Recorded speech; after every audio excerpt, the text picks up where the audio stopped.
let Pam go on a night like tonight? She had a vacation. Yeah, good for her. Almost ready to go. I think you got to reset it after each. Yep. Right?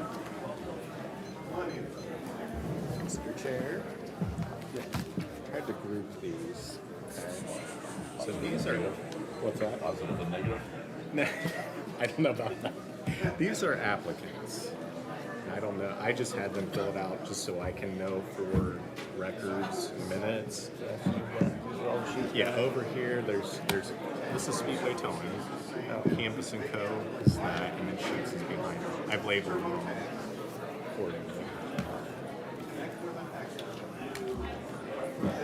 Yep. Okay. And then these are the only actual speaker slips I've gotten so far. Oh. What's that? To come forward? Yeah. Did you go to the Morton City region? That's your watch, right? Yeah. It's the 31st. I remember you said last year I had to talk to you. Everybody ready? So I just want to double check. Enjoy that. Hey, Tom, which one did you Take Speedway, right? That's me.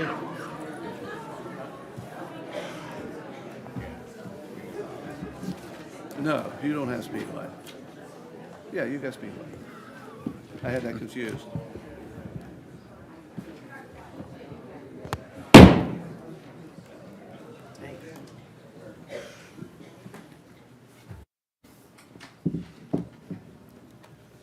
I now call the March 8th, 2023 meeting to order. Would you please rise and stand for the Pledge of Allegiance led by Mr. Greenberg.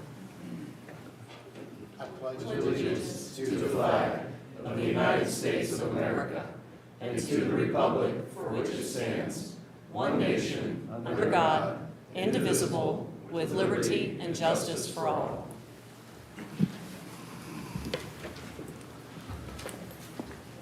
Clerk, roll call.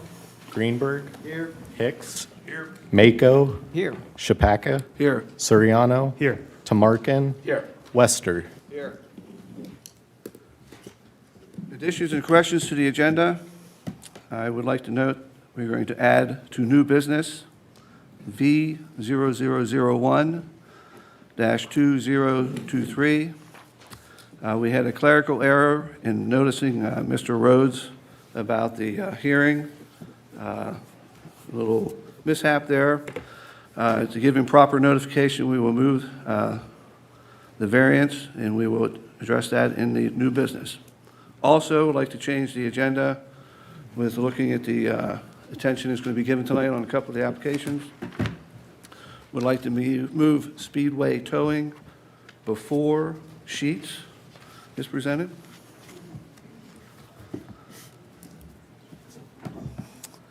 Any comments or questions on the meeting minutes?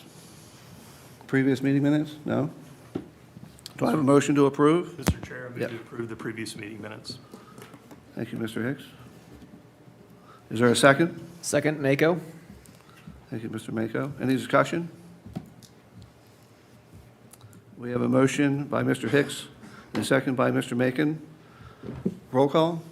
Hicks. Yes. Mako. Yes. Chapaka. Yes. Suriano. Yes. Tamarkin. Yes. Wester. Yes. Greenberg. Yes. Motion passes. Mr. Roth, will you swear in the applicants or anybody who's speaking this evening? Sure. We are now at the public hearing portion of the meeting. The public hearing will operate as follows. Administrative staff will make a presentation or comment on the application. The applicant or their representative may then make a presentation or comment on the application. Public comment will then be open for 3 minutes allowed per speaker. Additional time may be requested. Permission is at the discretion of the chair. Speakers must complete a speaker slip and come to the podium and state their name. The applicant will then be given 10 minutes to comment. Additional time may be requested. Permission is at the discretion of the chair. If there is more than one application pending for a particular address, the presentation on each application may be consolidated and presented as one. At this time, will persons wishing to present testimony this evening please rise and raise your right hand to be sworn in?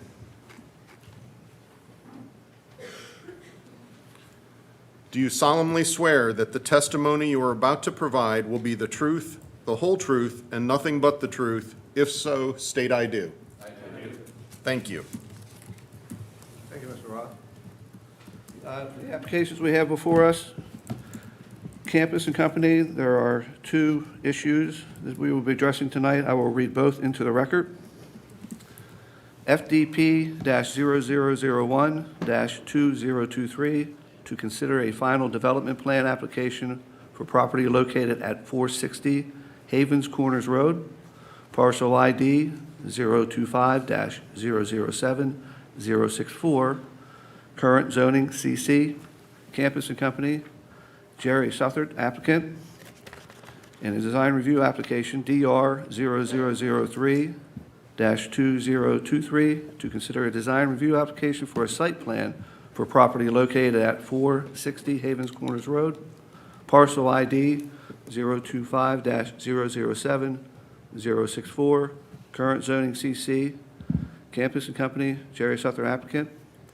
I would like to go, leave Mr. Blackford for his administration presentation. Thank you, Mr. Chair. On the screen right now is the location and zoning map. This site is just to our north. It's just north of the high school, north side of Havens Corner, zone community commercial. Historically, it was used as a bank. There is a proposed new use, retail sale of grocery and household items. It's a very simple, straightforward request. There are two applications, final development plan. Final development plan is required because the building square footage is changing. We'll take a look at that here momentarily. Then a design review is necessary because when they enclose the vestibule, that's what the square footage, we have to review the materials.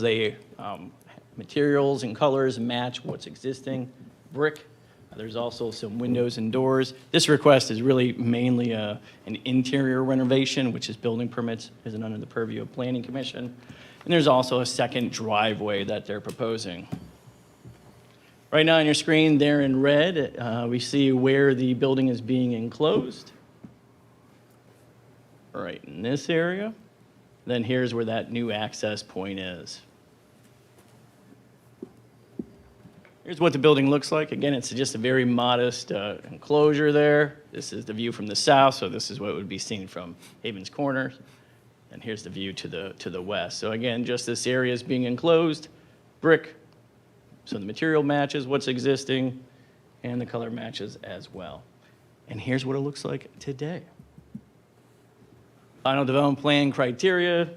Does the plan meet the applicable development standards? In this case, it does. There are no variances being requested.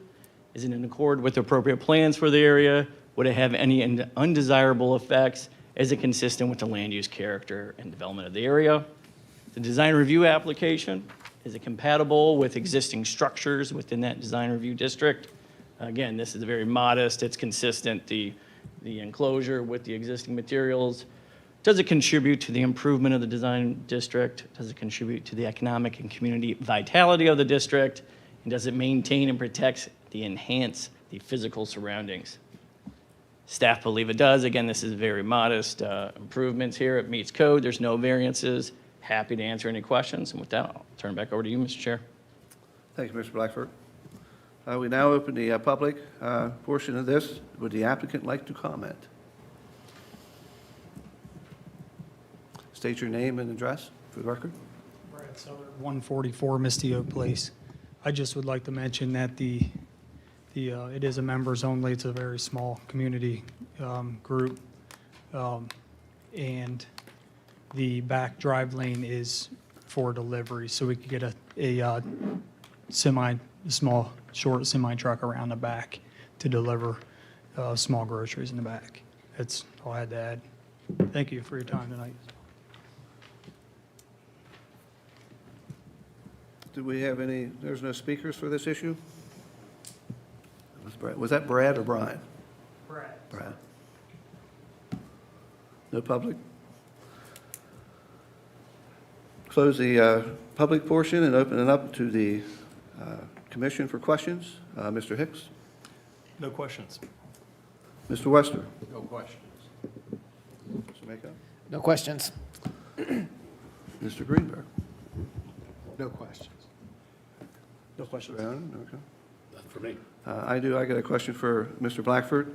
There was a comment about the existing right-of-way that the driveway is going to be coming off of, that there was a limited access off of that road. Does this impair that comment, or was that comment addressed? I believe that comment was addressed through the review, and then there was also some owner's authorization that was provided. So the area, again, there in red where that access easement is, all the necessary documentation's been received, and I believe that has been addressed. Yes, sir. Very good. Thank you. Would just like it in the record, Brad, if you can step up again, please. So the infill, I'm a big fan of having a covered doorway. You're blocking that in. Can I assume that it's going to be match the existing bricks that's there and match the existing windows that are there? Yes, we'll make sure it's done right. All right. We got you on record. Thank you. Yeah, absolutely. Do we have a motion? Yes, Mr. Chair. I'd like to make a motion to consider final development plan application FDP 0001-2023. Is there a second? Second, Soriano. Thank you, Mrs. Soriano. We have a motion by Mr. Greenberg and seconded by Mr. Soriano. Is there any discussion on the motion? Hearing none. Roll call? Greenberg? Yes. Soriano? Yes. Mako? Yes. Shapaka? Yes. Tamarkin? Yes. Wester? Yes. Hicks? Yes. Motion passes. Next item on business is the Speedway towing. Again, we have two items. There's a variance application and design review application. Mr. Chair, there's a design review. Design review, Oh, they snuck me. Very good. Well, let's go back to Campus and Company. Apologize for not seeing page 2. Design review application number 0019-2023. Is that correct? No. Not 222. Number 3. 2022? Oh. Very good. Do I have a motion for the design review? We reviewed it. So do I have a motion for the design review application? yes, Mr. Chair. I'd like to make a motion for the design review application DR 0003-2023. Is there a Second, Soriano. Thank you, Mr. Soriano. We have another motion by Mr. Greenberg and seconded by Mr. Soriano for the design review application. Any discussion? All right, and we're back on the right ship. Hearing none. Clerk, roll call? Greenberg? Yes. Soriano? Yes. Shapaka? Yes. Tamarkin? Yes. Wester? Yes. Hicks? Yes. Mako? Yes. All right. Speedway Towing has two applications before us, a variance application and a design review application. I will read both in. V0002-2023 to consider a variance application to vary chapters 1108.01F, 1105.04, 1163.05, 1163.06, 1163.0, and 1155.04D of the codified ordinances of the city of Gahanna for property located at 788 Taylor Station Road, parcel ID 025-003996. Current zoning OCT, Speedway Towing, Mark the Tonetz applicant. Apologize on the pronunciation. Design review application number DR-0004-2023 2023, to consider a design review application for a site plan and landscaping for property located at 788 Taylor Station Road, parcel ID 025-003996, current zoning, OCT, Speedway Towing. Mark Matonez, applicant. Mr. Blackford, do you have a presentation? Yes, thank you, Mr. Chair. On the screen right now, we have the zoning map. There in gray, all those properties are zoned OCT. That stands for Office, Commerce, and Technology. There are some properties that look very similar up here in color. These are actually in Jefferson Township. So all this area is zoned Office, Commerce, and Technology. Located on the east side of Taylor Station. 2 applications, as you stated, a design review. That request is for a gravel vehicular storage area, and that's associated with the use of the property, which is towing and auto repair. There's also fencing, stormwater management, and landscaping. On this request, the property is 4.1 acres in size. There's also a variance application. The current size of the property is 1 acre. To increase beyond that footprint, of that 1 acre footprint, they would need a conditional use. In the OCT zoning, vehicle towing is a conditional use. So without a conditional use approval on that new 3.1 acres, staff can't support the request for design review elements. So here is the site plan. This is the site plan and landscape plan that was provided in the design review application. When I say that the request is the existing request is 1 acre, this is the area of the property where they have conditional use approval, and we'll go over those approvals here shortly. You can see the vast majority of the property here, this additional 3 acres. It is used for storage of vehicles. Won't spend too much time on that. I will go over the project history a little bit here. So originally, this property went before Planning Commission in 2016 for a conditional use request. There was no site plan improvement. It was a conditional use to allow the vehicle towing and auto repair. At that particular time, there was also a office trailer on the site, and the conditional use was approved with condition that that office trailer be removed within 1 year. 2017, there was an amended conditional use that went before Planning Commission. That was approved by Planning Commission. That was to extend the time period for the office trailer for another year. In 2018, there was another conditional use request. That was to allow for an extra year for the office trailer to remain on site, and that was denied by Planning Commission. In 2020, there was a tree removal permit. That is an administrative application. They had approval to remove trees on that 3 acres, a portion of the 3 acres that they acquired. In 2020, they had a conditional use and variance that were filed with staff. That was going through the staff review process, and those expired due to inactivity. We do have a requirement that after 6 months, if you're not making any progress on the applications, that they expire, because obviously code changes and things change, so we have to have those applications current. Then in 2022, we had a design review and a new variance application filed. So normally, when an application gets before Planning Commission, it completes the staff review process. In this case, those applications have not done that. That was at the request of the applicant for a hearing tonight.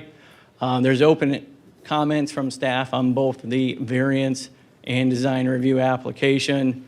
The most impactful to this request is, again, they don't have approval to do the use.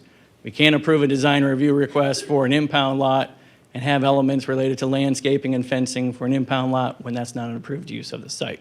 So without a conditional use, staff can't support these requests. Here's some images, just in case we're curious here of the site. And again, they have approval to clear the trees, but the top left picture is just sort of going southbound on Taylor Station there.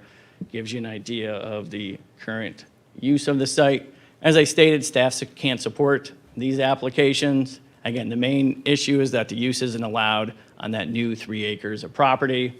Without a conditional use, again, we can't be approving a design review and variance related to that activity. There's still many unresolved staff comments, far more than just the need for a conditional use. There's missing or confusing information, especially regarding the variance application. So staff, we can't support this specifically. Your staff report has codes enumerated, code sections, 113104, that's the variance approval criteria. Again, there's a code reference to chapter 1155, which is the need for a conditional use permit for the use in OCT zoning. And then you have various design review sections as well that staff feels that this request is not consistent with. So with that, Mr. Chair, I will turn it back over to you. Thank you, Mr. Blackford. We now open the public portion. Would the applicant like to comment?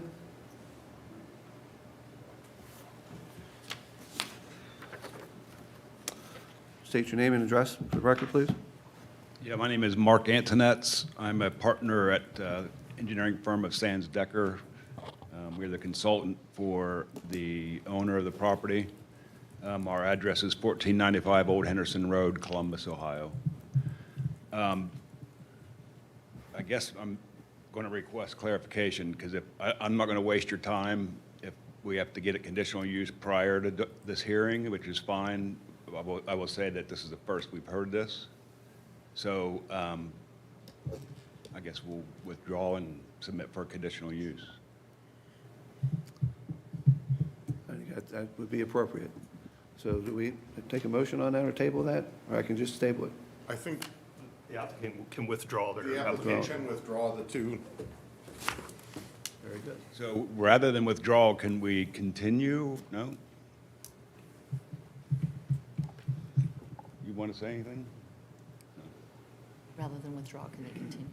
Well, thank you for your time, and we look forward to the Can application. maybe Mr. Blackford talk about the steps that should occur? Yeah, so there's been comments from staff, and I think your staff report has those open comments, and I think there's dates of when to comment and the requirement for conditional use. There's been emails, conversations, and in comments, so this has been known for quite some time. That, need to file the application. Mr. Blackford, is there any, we've seen agenda items with conditional uses prior to variances on the same agenda as a variance and a design review. So is there any difference in continuing, this maybe be a question for, I don't know if it's Mr. Roth but is there any difference between withdrawing versus continuing and then having a conditional use on the same agenda as the design review and variances? Most of that I'll defer to Okay. Mr. Roth, but I'll just say that certainly you can have a conditional use design review and variance on the same application. Just, they can be considered, as one project with a vote first on the conditional use. Sure. Is how that's worked previously. Sure. So I just looked real quickly at our rules. We cannot postpone indefinitely. We have to postpone to a date certain. If we postpone indefinitely, the item is considered lost. So it would require refiling anyway. Okay. If we postpone to a date certain, I'm not sure we can get the conditional use filed through the staff review and all of that by whatever date we would give it. So Sure. that would be my only concern with just continuing it at the applicant's request. Okay. Very good. So I would say that the variance application 002-2023, design review 0004-2023 be postponed indefinitely to give you time to make a proper application. Thank you. Thank you.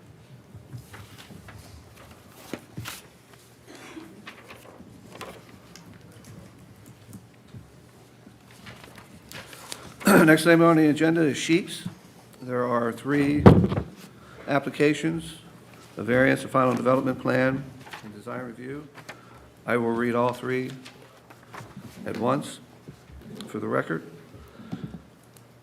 B-0033-2022, to consider a variance application to vary chapter 1167.18C1, screening requirements, and 63.08 interior landscaping requirements of the codified ordinances of the city of Gahanna for property located on Johnstown and Morris Roads, parcel IDs 025-011244, 025-011243, and 025-011226. Current zoning, NC, Sheets Gahanna, Sarah Gold applicant. FDP-0009-2022 to consider a final development application for property located at Johnstown and Morris Roads, parcel IDs 025-011244, 025-011243, and 025-011226. Current zoning NC, Sheets Gahanna, Sarah Gold applicant. Design review application number DR-0019-2022 to consider a design review application for property located on Johnstown and Morris Roads, parcel IDs 025-011244, 025-011243, and 025-001126. Current zoning NC, Sheets Gahanna, Sarah Gold applicant. Thank you for everybody's patience on that. Mr. Blackford, do you have a presentation? Yes, sir, I do. Thank you very much. First, I'd like to, go over what we're here to talk about tonight, maybe what's been discussed in the past. Planning Commission saw these 3 applications plus a conditional use application back in November 2nd of last year. We, went through all 4 applications. The first item that was up for a vote, as we just kind of talked with the last item, was a conditional use. The conditional use was denied by Planning Commission. We didn't take action on these 3 applications because without the use being allowed, there's no need to take action on them. The applicant, they have the right to appeal Planning Commission's decision.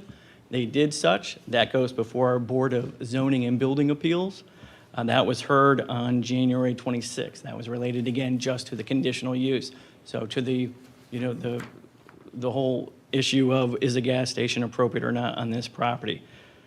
The Board of Zoning and Building Appeals reversed Planning Commission's decision. That's why we're here tonight. So we're not here tonight to talk about a use of a gas station. That has already been decided, not by Planning Commission. In this case, it was the Board of Zoning and Building Appeals. So get that on the record, and I will go through the presentation. I think we're all pretty familiar with the location of the property. It is zoned neighborhood commercial, which again, that's very relevant when we get into what the development standards are, and certainly with use of property. Unlike some of the normal presentations, I'll kind of cover this by application, just so we all understand what we're really talking about tonight. So one of the applications is a final development plan. So what is a final development plan? Final development plan is it's a site plan. It shows you where parking will be located, what buildings, what the setback of buildings are, the access, dumpsters, things of that area. So it's really the horizontal development of the site. So staff, we look at, final development plan to make sure it meets setbacks, that it meets parking counts, building height, lot coverage, things of that nature. What a final development plan isn't, it's not the off-site improvements. I know that a lot of people are interested in. It's not a traffic study. It deals with the property itself, not those off-site improvements. So with that in mind, I'll very briefly cover the final development plan. The property size is 4.2 acres and 6,000 square feet of building, just under 5,000 square feet of canopy, 43 parking spaces provided when the code requires 34. In case we're interested, 60-foot setback is what's required in neighborhood commercial, and that would be on the north and south side of the property because that's where those frontages are. The building is set back 240 feet in this case. So again, code says 60 feet, building setback 240 feet from Morse, and 180 feet from Johnstown Road. So there are no variances to setback. The canopy is 130 feet from Morse Road, so it's located closer, but the canopy would have to meet building setbacks. Again, they have twice the more than double what the requirement is. And again, they have more parking than what's required by code. Here is the final development plan. In order to get this on the screen, I had to put north on the left side, so that's where Morse Road is. And we have Johnstown Road is on the right-hand side. And again, when we look at a final development plan, we're really looking at, where are the access points? Again, there's two, Johnstown and Morse. This shaded area, I believe that's where the underground fuel tanks are going. And this area is the canopy. I believe it's 8 pumps with 16 fueling stations. We have the building itself where it's located, parking around the building, parking here on the edge. We have a drive-through, and we have a dumpster. That's really what a final development plan is. It's the site layout. It adopts this location. There are 4 criteria to consider that Planning Commission has in their purview. Does it meet all the applicable development standards? If it does, then there wouldn't be any variances required. There is a variance that's related to what we saw on the screen, and that would be the dumpster. We'll cover that in a little bit more detail here shortly. Is it in accord with appropriate plans for the area? When it says plans, that's really the future land use plan. Future land use plan designates this area as community commercial, not neighborhood commercial. That's the zoning. The future land use plan doesn't really have a lot of recommendations that are really specific to this kind of use. However, if it was located in the neighborhood commercial land use, again, future land use, there would be recommendations that says a gas station or drive-through is not appropriate. But again, it's not within that land use. It is confusing because there's similar terminology between the zoning and the land use. Would it have undesirable effects on an area? Again, that's under Planning Commission's purview. Is it consistent with the land use character and development of the area? Again, that's an element to consider. And when Planning Commission considers that, you all have the right to approve it. You can deny it, or you can approve it with modifications. You have that discretion.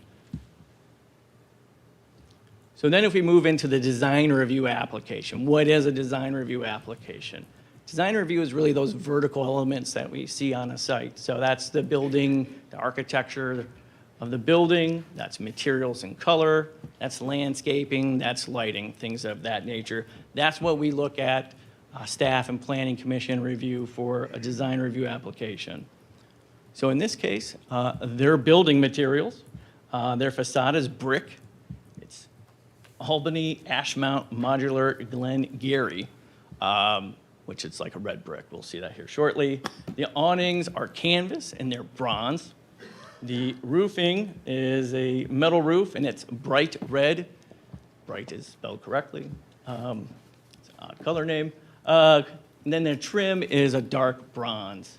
And we're going to take a look at their renderings here that they provided. So the image on top, that is the west elevation. That would be facing the Goddard School. The one on the bottom, the north elevation, that would be facing Morse Road. One thing to consider again is what that setback is. It's about, 200 plus feet from Morse Road. It's behind the canopy.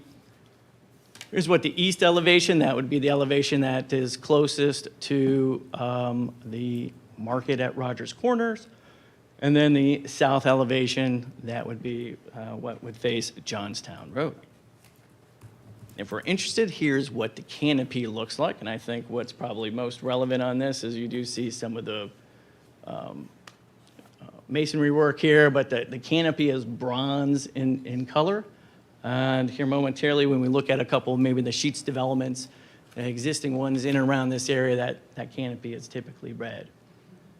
So here is a couple of newly constructed sheets in case we're curious. The first one, the one on top there, that's New Albany, just north of 161 on 62. You can see, that, same types of building materials, same color of brick, I believe those awnings are bronze as well, but the canopy is red in color. And then if we're curious, the one, again, just close to Gahanna, but outside of Gahanna in Columbus, by the airport there on Johnstown and Stelzer, that building has the red canopies and a red canopy and red awnings. So again, it gives you an idea when we look at the renderings, what maybe that building is going to look like. I'm not going to take too much time on the landscape plan. One thing I think that's relevant from this landscape plan is that they're planting 74 trees. For context, I think the last gas station that went through, developed here went through Planning Commission was the UDF over there on the west side, and they planted 8 trees. So a little bit different. This site is 4 acres. When I looked at some of those gas stations in and around town, they're all, at an acre or under an acre. So this is a much larger site. It does have a few more fueling stations than the other gas stations. But again, there's a significant amount of green space on this property that we don't typically see on those acre gas sites that we have in town. So design review, there's a lot of different criteria here for Planning Commission to consider when you're looking at building materials and colors and landscaping and things of that nature. Is it stylistically compatible with existing structures? And we'll look at that here momentarily. Does it contribute to the improvement of the design review district? Does it contribute to the economic and community vitality? Does it maintain, protect, and enhance the physical surroundings? So again, that's in the context really of the architecture, things of that nature. This is located in Design Review District 3. So are those commercial properties to the east and to the west. So if you're curious of what our Design Review District standards are, they're a little light. It talks about materials. It does call out brick, specifically stone, decorative aluminum, wood, and other materials that enhance the development are encouraged. So that's a lot of discretion for Planning Commission to look at and determine what materials are appropriate. Colors, it's very similar. We don't have specific color palettes. We do have language that says specific color schemes should be designed to ensure universal harmony on all commercial developments. So again, a lot of discretion for Planning Commission to evaluate things. And we looked at this particular building, but if we want to, well, jump the gun here. Just like with final development plan, Planning Commission can approve, deny, or approve with modifications. And specifically, the code says that Planning Commission may prescribe modifications of the proposed architectural design to assure the development complies with the design standards of the district. So again, there is language that gives the authority to Planning Commission to approve with modifications if desired, deny, or approve. So again, if we look at some of the surrounding development that's in Gahanna, we have 2 commercial projects to the east and we have 2 to the west.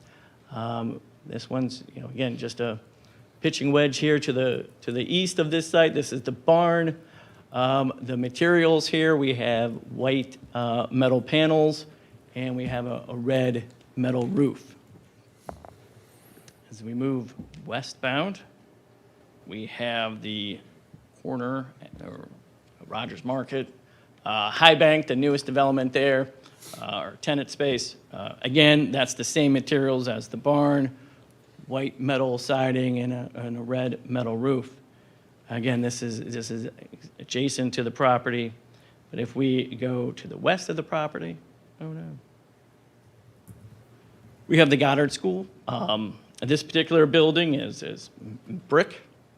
Similar material, similar color, but it is different than what that established pattern was that we saw to the east. And then you have Story Point, which again is a brick design. So given some context of what's in and around this area, that's really what a design review application is. Now, variances are exceptions to the requirements of the zoning code. And there are a few of them. We've kind of broken them down into the site plan variances and the sign variances. We covered this at length at the last meeting, but I'll cover it again. Dumpsters. So the code says that dumpsters have to be placed to the rear of the building. This particular property is what's known in the zoning world as a through lot, which means basically the north and the south are frontages on a roadway. And the zoning code says that when you have a front yard, and then in this case, the sides, so that would be the east and west. Maybe it'd be more helpful if I go back to the plan. The dumpster right here, so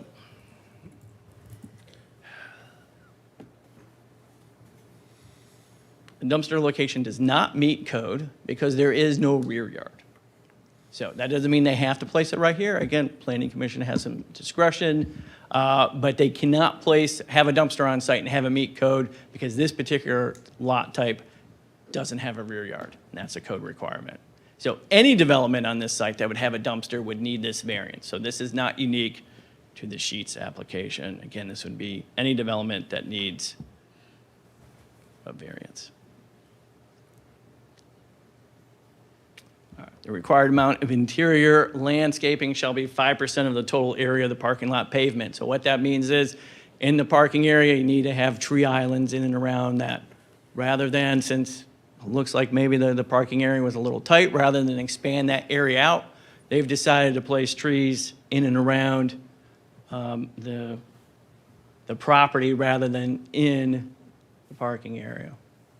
So again, going back here, at the landscape plan, so the code would say, they have some tree islands and some trees, but they would need additional tree islands, additional trees. There has to be a minimum size to those islands in order for the trees to be healthy. So as opposed to placing them meeting the strict guidelines of the code, part of their 74 trees they're planting, throughout the site rather than concentrating it in the parking area.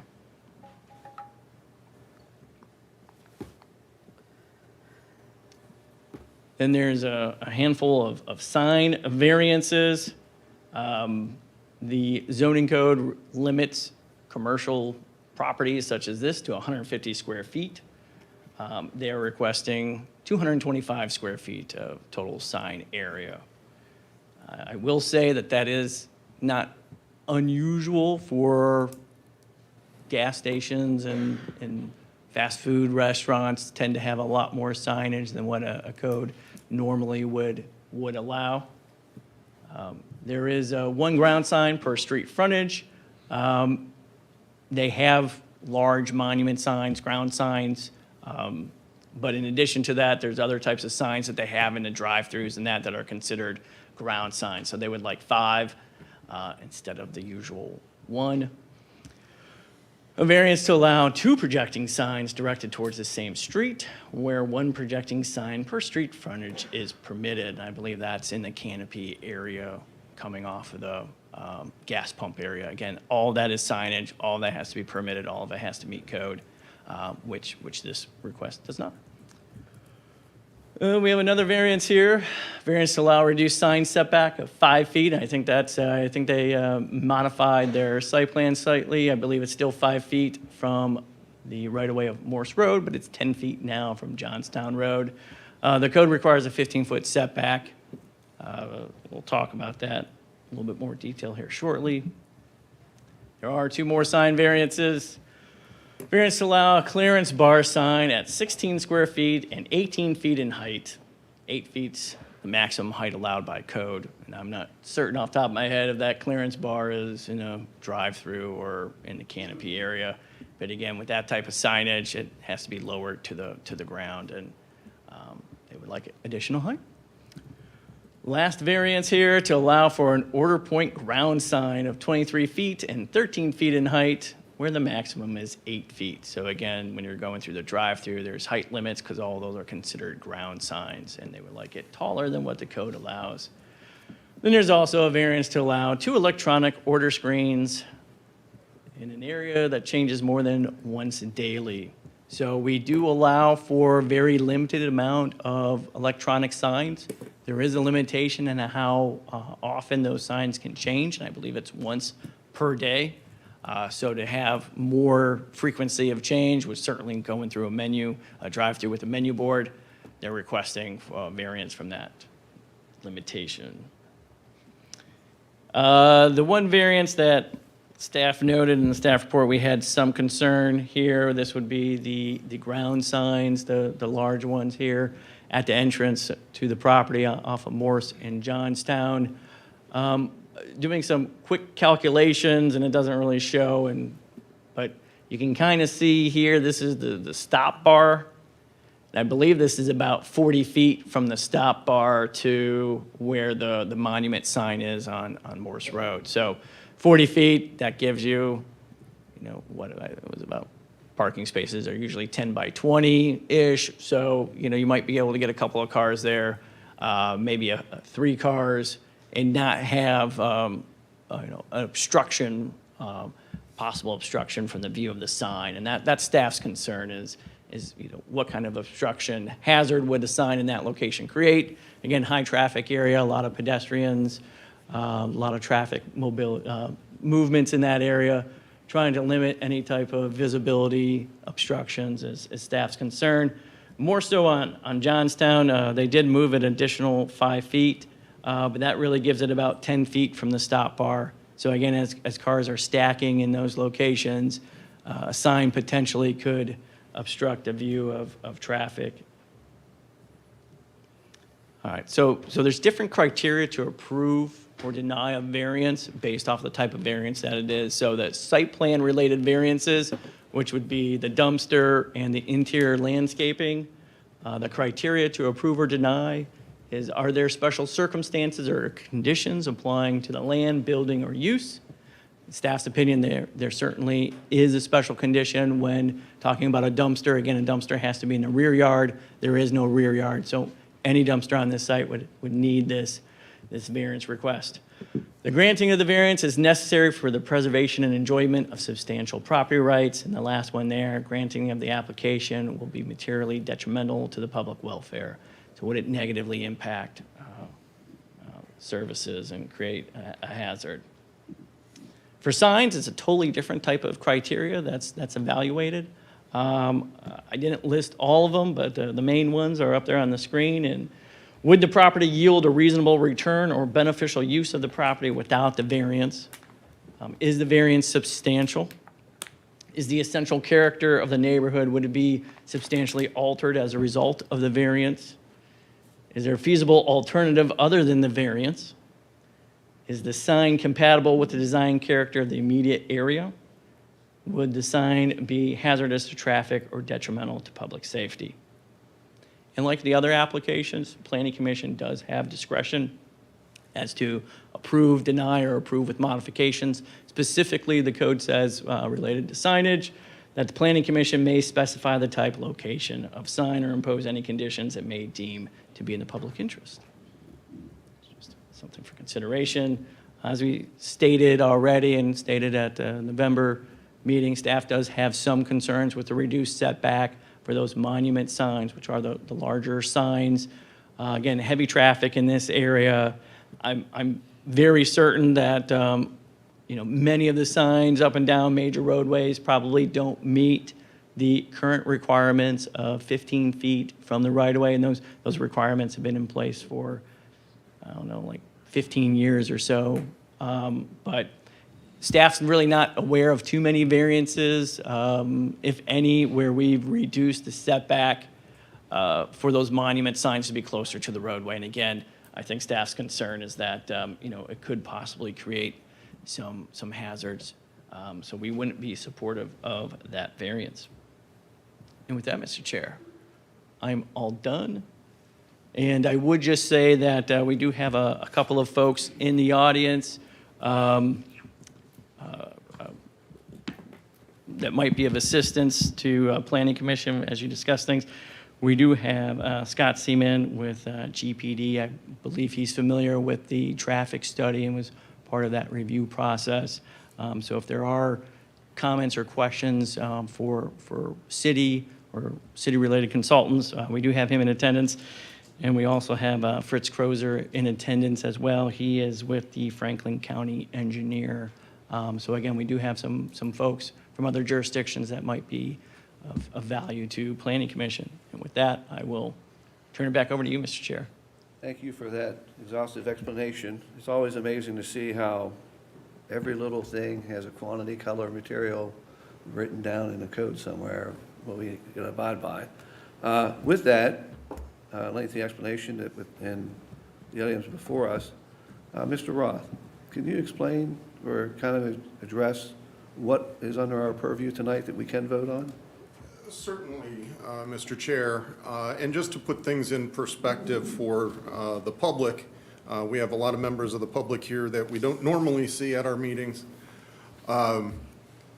This application came before this commission on November 2nd. At that time, as Mr. Blackford said, we considered the conditional use first. This was never a rezoning. The zoning already on this property allows for a gas station and convenience store as a conditional use. So we were considering a conditional use permit, not a rezoning.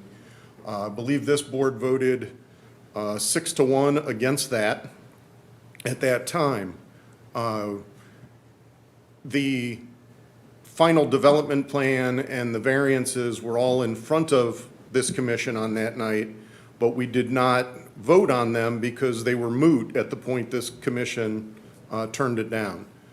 The charter for the city of Gahanna that has been around since the time where the village of Gahanna became the city of Gahanna says that planning commission handles these matters initially after they go through the staff review, but that there is an appeal process to the Board of Building and Zoning Appeals. The applicant elected to appeal.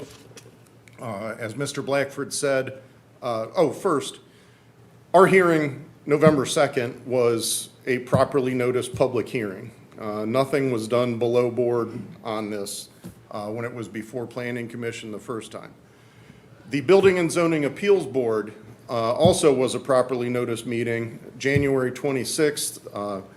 That commission is a 5-panel commission. They voted 4-1 to grant the conditional use. As they are an appeals board, their decision stands. This panel cannot change that. The city administration, the mayor's office cannot veto what they did. City council does not review what they did. So the conditional use has been granted. We're not here today to decide whether a gas station goes on this site.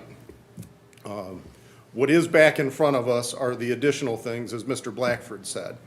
Though it's called a final development plan, this is not an engineering level plan. This is a preliminary plan where they're going to place the building, where the gas pump canopies are, where the parking is. So it does not, it's not cast in stone. The whole thing has to be engineered from this point forward, but we are approving the where and the what, basically, that as far as the building materials and the placement on the lot kind of thing. Their plan for their parcel that is here has driveway entrances to Johnstown Road and to Morse Road.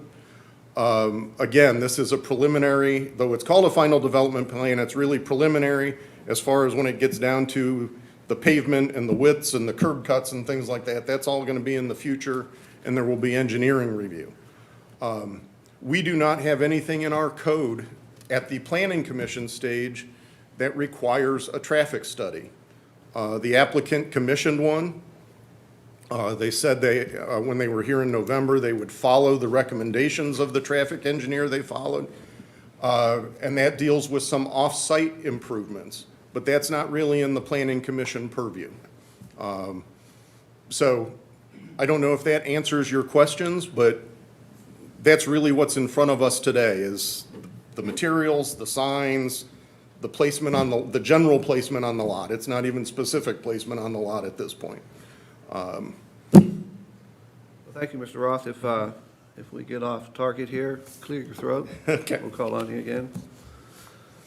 Now open the public portion. And would the applicant like to comment? Please state your name and address. Thank you, Mr. Chairman, members of the commission. Chris Ingram, Voorhees Law Firm, 52 East Gay Street, Columbus, Ohio. And I'm legal counsel for the applicant. I'm joined here tonight by Michael Shannon, my co-counsel, as well as Drew Miller, who's the project manager with Skilk & Gold, Braden Putnam, the civil engineer with V3 Companies, Drew Lorient, a traffic engineer with Carpenter Marty, and Michael Casale from Sheets. And I would want to reiterate what Mr. Roth just reviewed for this commission, and that's, since we were here in November before you, the Board of Zoning and Building Appeals approval significantly reduces the scope of tonight's hearing, because all we're here to evaluate is the proposed plan and whether, and to the extent it complies with the development standards. And as Mr. Blackford mentioned, for example, with the design review standards, they're quite light for this particular district. And I can tell you, the applicant has specifically designed this site plan to meet your code, which is why you only hear of 2 variances, one for the dumpster and another for the specific location of certain landscaping, in addition to some sign variances, which are customary for the multiple uses that will be on this site. So I want to just start then with the variances that we're requesting. As Mr. Blackford acknowledged, the rear yard trash receptacle variance, because there's not technically a rear yard for this site has to be granted this variance to be developed with anything. So that one's very straightforward. As far as the interior landscaping variance, as Mr. Blackford indicated, Sheets is going to have twice or double the number of trees that are called for by the development standards.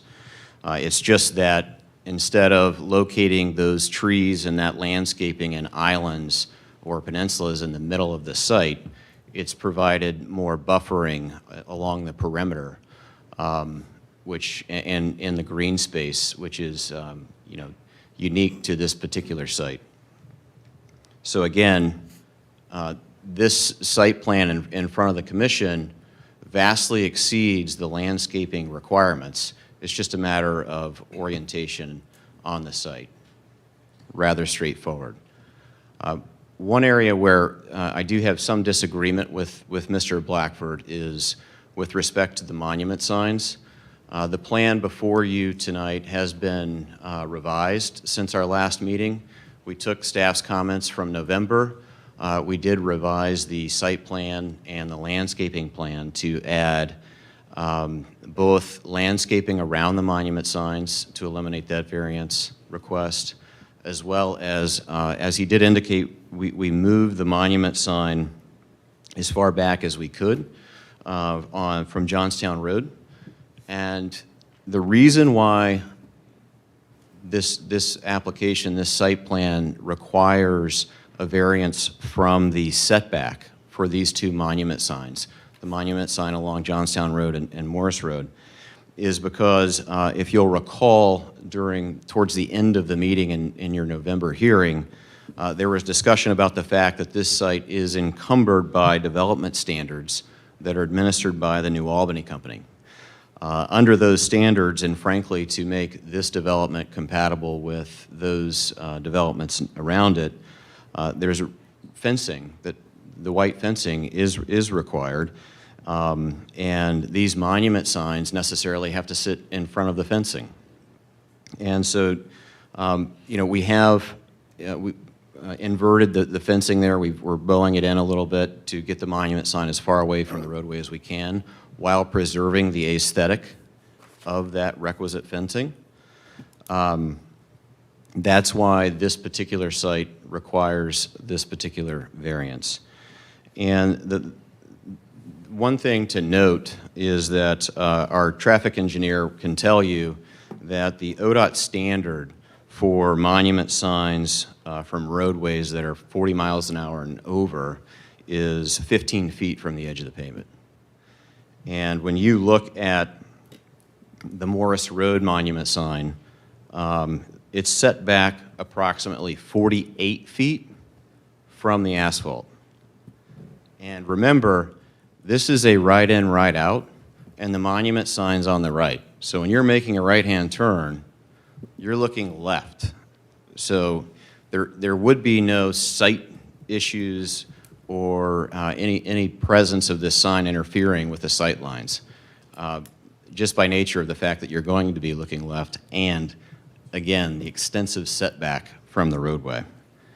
Similarly, the Johnstown Road monument sign, as I mentioned in the revised plan that's before you tonight, we have moved that back further from Johnstown Road such that this monument sign will sit approximately 26 feet from the pavement's edge, providing, again, ample sight line for any motorists or pedestrians, and certainly well in excess of the ODOT standards.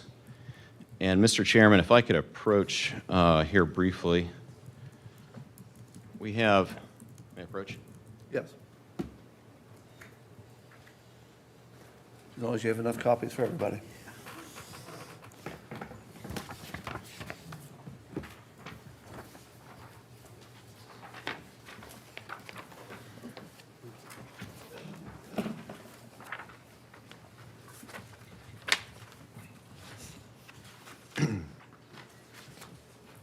And Mr. Chairman, for the record, what I've distributed to the members of the commission are photographs of monument signs, all very close to the right-of-way as it exists.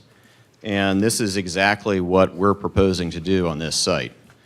And so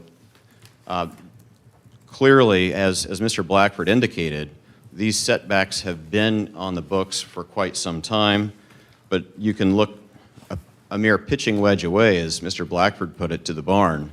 And the monument sign from the barn is certainly well within 20 feet from the asphalt, as this first picture indicates.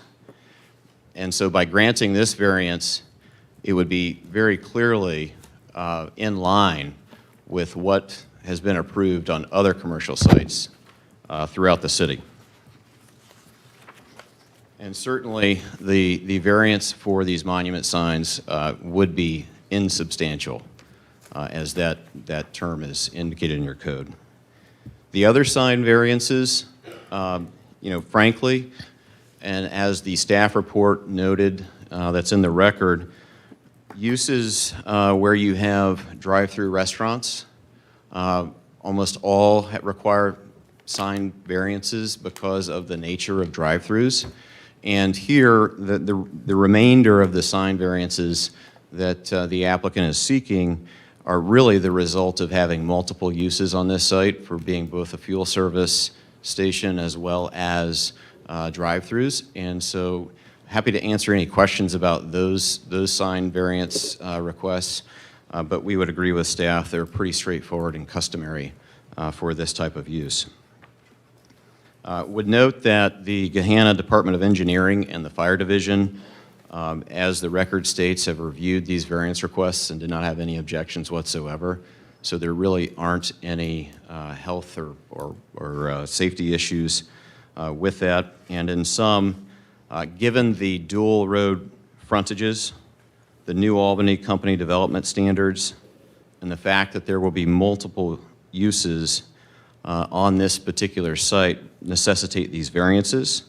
The significant amount of landscaping and trees will provide aesthetic and environmental benefits to this site, and the signage will assist customers and help with wayfinding. The city staff, the engineering department, and the fire department do not have any health or safety concerns, and therefore the requested variances should be approved. Next, I want to then talk very briefly about the design review for this evening. And again, the design review here is very straightforward, given that this property, as a result of its zoning, is in the Design Review District 3. And District 3 only covers parking, screening, landscape, and building materials. And each one of those factors, as the staff report in the record indicates, all requirements of the design review code for parking, landscaping, and building materials are complied with. There's simply no debate here that with respect to the standards that are in the city's code, those have been met. And I'd also note that with respect to the materials and specifics here with this site, those two were reviewed and approved by the New Albany Development Company, or I'm sorry, the New Albany Company, and that process went through their architectural review process. And then finally, circling to what Mr. Blackford started with, the final development plan review. I would like to remind this commission of the standards and compare those for the conditional use approval. And the criteria for your conditional use approval, as well as the final development plan approval, almost entirely overlap, such that with the Board of Zoning Appeals approval of the conditional use criteria, 3 of the 4 final development plan criteria have already been satisfied, and that's established as a result of the approval, which, by the way, was not appealed by anyone. Namely, that the proposed development is in accord with the appropriate plans for the area. That's already been established. The proposed development would not have undesirable effects on the surrounding area. That's already been established. The proposed development would be in keeping with the existing land use character and physical development potential of the area. So too has that been established as a result of the Board of Zoning Appeals approval. So the only factor, the only criteria that is relevant here tonight is that the proposed development meets the applicable development standards of this zoning ordinance. And again, other than the variances that we've covered, there's no question this site plan meets the development standards. Therefore, as a result of the prior approval of the conditional use and the minor variances that are being requested this evening, the applicable development standards for this property have been met, and each of these 3 applications should be approved. And we're happy to answer any of the Commission's questions. Thank you. Thank you, Mr. Ingram. If you can have a seat here, I'm going to open it up to the public. We have 4 speaker slips. And again, I apologize if I mispronounce names. I have a Carol Shurker. If you would like to speak at this time, please approach. State your name and address. Carol Shurker, 1312 Bayboro Drive, New Albany, Harrison Pond, which is in Gahanna. That's it? You need anything else? Yes, what would you like to say? Oh, well, I see our Voorhees rep and all these lovely men have all their ducks in order, but they're not considering the residential neighborhood and the people who move there to be in a quiet area. We have nothing to say about it. And I know you had a meeting, I know you had 2 meetings, but nobody who lives in Harrison Pond and nobody who lived in Collingwood knew about it, unfortunately. And somebody said, oh, the people in Collingwood development don't even live in Gahanna. What's it to them? They're in Columbus. Well, their entrance is directly across where that light's going to be. So they do have something to say about it. We're going to have strangers in the neighborhood next door to a children's school, walkers, children on bikes, and you want traffic from a gas station that no matter how many fences they put and no matter how many trees they put, it's going to look like a circus tent. The people who said it was okay to put a gas station in the middle of an area where people want to live in a quiet country, and then you show pictures of 2 beautiful restaurants, and you're trying to compare the restaurant sign from the barn with a price sign from a gas station? The people on the commission who said it's okay to put a gas station there don't live there. If they did, they wouldn't be putting it there. If it was their neighborhood, they wouldn't do it. Try to put a gas station across the street in New Albany. You'll see how fast you'd be running away. They would just kick you out. But the poor people in Gahanna and Columbus, I mean, if I was the mayor and I lived down the block, I would certainly have handed out flyers to everybody in my neighborhood to let them know that the two things you don't want in a residential neighborhood is a gas station and a fast food drive-through restaurant, and that's exactly what we're getting. You're going to have 24-hour lights, and I don't need a traffic study to tell me that the traffic on that circle is going to be backed up to Reynoldsburg-New Albany Road and backed up to Hamilton Road, because during rush hour in the morning and the afternoon, you cannot get through the traffic circle. The reason it helps, it's better than a light, because there was a light there and it was so bad they took the light away and they built a circle. So now, lo and behold, what are they going to do? They're going to put another light back? It doesn't make sense. You don't need a traffic study. We live there. We know what the traffic is like. The people who did the traffic study don't live there. They don't get up in the morning and try to get through or come home at night. You will not be able to get in and out Collingwood, Harrison Pond, or any other development along Morse Road there. And I realize now the water's under the bridge. There's nothing we could do about it. But the people who didn't let everybody know to say, okay, it may be allowed to be a gas station there, but is it a good choice? It's not for the people who live there. It's a bad choice for the people who live there. Who here lives there that can help us? Nobody. I'm telling you, if I had known about this, I would have tried to do something. At least let the people know who live in the area. Nothing I could do about it now, because it's too late. But it was a bad idea from the beginning, and none of these people live there. Do you live there? Oh. Mr. Thank you, Boyle's Carol. rep. Carol, thank you. There are just a little I'm time gonna limit talk we to have you. tonight. Okay, But thank well, you. anyway, you get the idea. Everybody who lives in Harrison Pond is upset. There are 3 gas stations 1 mile down the road. 1 mile down the road. Why do we need a 4th gas station? We could have had a restaurant. We could have had a strip center with a couple of restaurants. There could have been any kind of retail there, and this is it. So if there's anything we can do now, can somebody please let us know? Because it's time that the people had their chance to speak. Whether it's before or after the fact, I'm still willing to learn. Thank you, Carol. Thank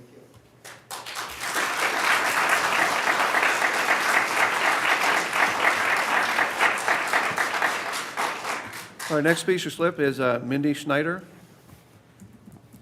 Please come to the mic, state your name and address, please, and we're allotting 3 minutes for comments. Hi, Mindy Snyder.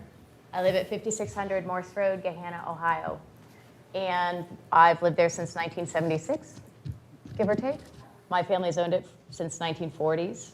And if you look at that map where it says Morse Road, I literally live across the street. I own 26 acres. I understand that you had meetings about this. I had no idea. As a property owner who will literally, yeah, thanks, that's a much more valuable map.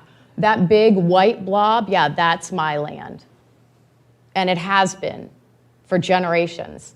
And now we're gonna have a gas station across the street with 24-hour lights. Now, I heard a lot of talk about consistent with land use, the character of the land, having an undesirable effect on the area. I can tell you this is gonna have an undesirable effect on the area. I can tell you that, you know, we understand the development is coming. We've lived through development for generations, but some notice would have been nice since we're gonna be directly impacted, since our investment's gonna be directly impacted, some notice would have been nice. And 24-hour lights, increased crime, increased traffic. I live on that roundabout. I know how many accidents there are there. You're gonna have more accidents. So, you know, I don't know what your notice requirements are, But I can tell you, having a committee meeting in November, right around the holidays, going all the way through Christmas, January, and now having this be the variance review, that sounds like a bunch of crap to me. Some notice would have been nice. So I'm against the variance. I'm against the gas station. I'm against the variance. I'm against any variances, any additional lights. I noticed on the variance request, the landscaping, there are no trees along Morse Road. There's ample trees along Johnstown, but some screening for those of us. I mean, my Collingwood Point neighbors who live directly across the street from all of this light that's going to be pouring in, there are no trees blocking them from that light. So I'm angry, and I'm against it, and I'm against the variances. Thank you for listening to me.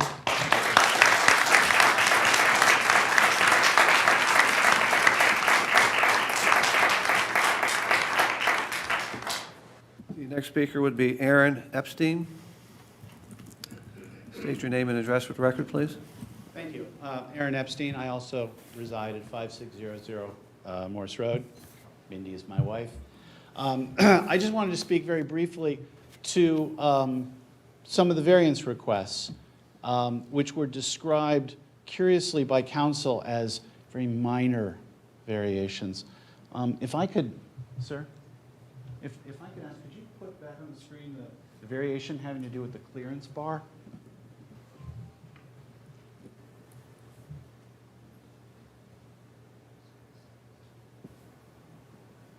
There was no discussion of the clearance bar except to describe it as very minor. The requirements I'm learning from, I think it's the next. Yeah, there it is. 8 feet is what's called for in the code, and without any explanation, they want to more than double that to an 18-foot clearance bar. And let's just pause for a minute and ask, what traffic do they want to bring into this that's going to require an 18-foot clearance? When you are evaluating this project under the criteria that's set forth, and I'm not talking about whether the sheets is going to be there, I'm talking about the variances that they have requested and the impact that it will have. With no justification, they want to bring in vehicles that require an 18-foot clearance. And I would urge this council to reject that variance and to not permit that. There's been no defense of it, no explanation, and the impact on this community of those vehicles coming through 24 hours a day is going to be catastrophic. Thank you.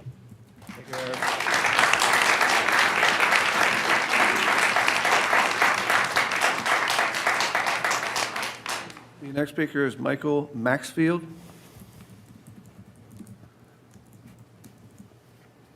As you approach the mic, state your name and address, please. Michael Maxfield, 1209 Bellcross Drive, New Albany. Also live in the Harrison Pond subdivision. I became aware of this last Friday. You said this was probably noticed. I don't know what the notices were, but I'm another resident of Harrison Pond that had no idea this was going on until after the Board of Zoning Appeals issued their decision. I would compliment this board for having rejected this at the first instance. I read the transcript of the Board of Zoning Appeals, and I'm quite dismayed. While 4 voted for it, they all had negative comments and concerns about this, but they were very spineless and voted to approve this anyway. So now we're all stuck with the gas station going in this area. I've lived in Harrison Pond since 1994. At the time, that was an undeveloped corner there, where Rogers Corner is. We have a barn motif on both sides because that was what was required to keep the rural nature of this area. At that point, somebody about 1995 wanted to put a gas station where Donato's is sitting. It was not approved, and now we're getting the gas station that was rejected 27, 28 years ago.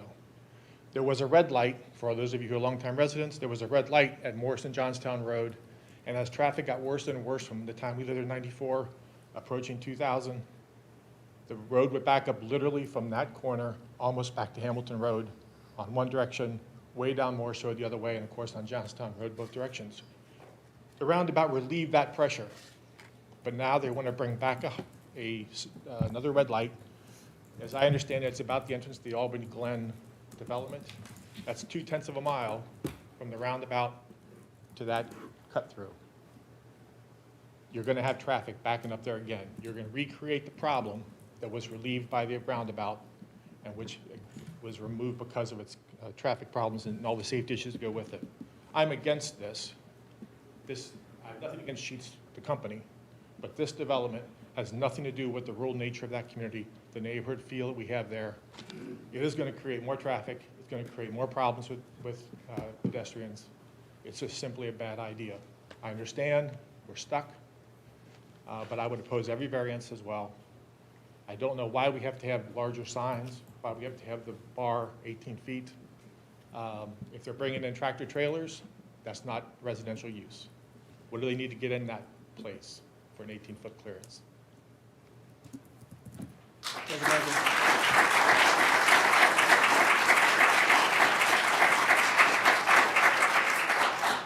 Our last speaker slip is Greg Simojenko.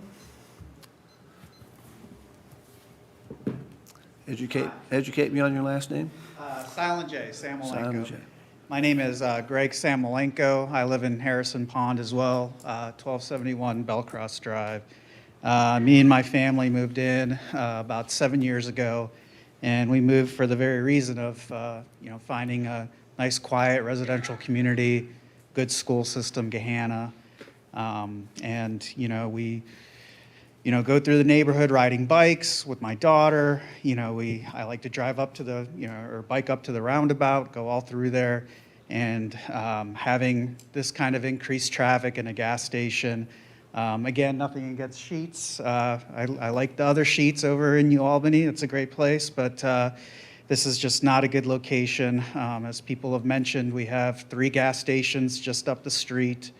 I can't imagine how putting and I wasn't here when the street light was here. When I moved, there was already a roundabout, but I can't imagine what putting a street light that close to a roundabout would do. I don't understand how that could still have a good or a good flow, but I'm very much against this. I know we're stuck with it, but please do what you can to stop this. Thank you. Thank you, Derek.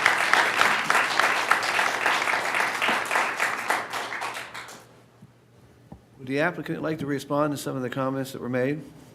And I have a short little list, specifically the landscaping along Morris, because it looks a little treeless. The clearance bar, why that is 18 feet.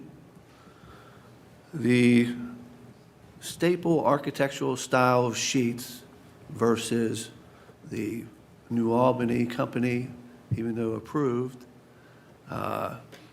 standard that's there.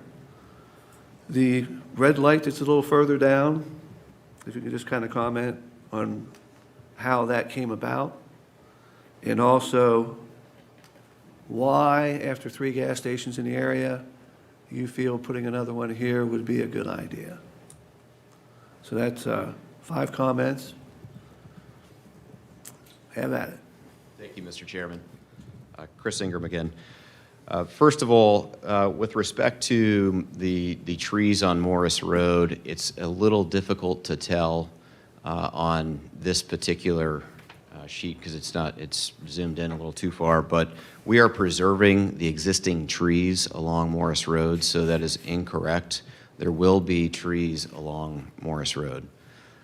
With respect to the height of the drive-through sign, the clearance bar, yeah, I would direct the commission to plan sheet DT-1, and the 18 feet height is to the top of the pole from which the clearance bar hangs, such that the clearance bar is only 11 feet and hangs to notify vehicles that you can't go over 11 feet. So it's actually much shorter.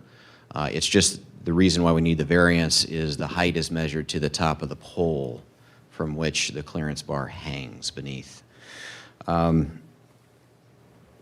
With respect to the off-site traffic improvement and some of these issues that are beyond the scope of tonight's review, we're happy to answer this commission's question, but do want to make it clear for the record that that is beyond the scope of your review tonight.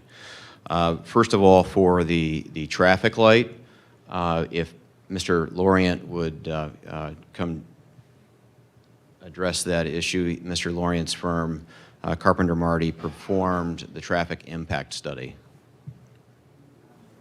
Hi, good evening. Drew Laurent with Carpenter Marty Transportation, 6612 Single Tree Drive, Columbus, Ohio. Looking at the traffic impact study that was approved by Gahanna and Columbus, I wanted to touch base on or speak to the queuing from the signal that'll be there. We looked at the westbound queues heading west on Morse Road where that light will be. There's about 1,200 feet to the roundabout to the east and then 650 feet to Collingwood Point. The westbound queues, we look at the 95th percentile queue length during the peak hour. So what is the longest queue length in the top 15 minutes of the top hour of the day? So, you know, typically that's the PM peak when everybody's coming home from work, or if it's in the morning, excuse me, when everybody's going to work. Those lengths are in the opening year, which was 2023 in our study, it's 7.6 vehicles, which is approximately 150 feet. And in the 20-year horizon, it is 11 vehicles, and that is about 220 feet. So this signal is, most of the green time, similar to the signal further west on Morse Road, is going to be for Morse Road traffic. It's going to be those quick red lights to let the people out onto Morse Road, and then it's green again. So there's not going to be much impact to Morse Road at all. Mr. Laurent, Drew. Mr. Thank you. Excuse us. Please. Please. I've also been a Gahanna resident for 30 years. So the numbers that you used to do the calculation, I know that this is our purview, but it was a question that was brought up by some letters that we received. The numbers that you used for your calculation, was that during COVID or was that during prior to COVID?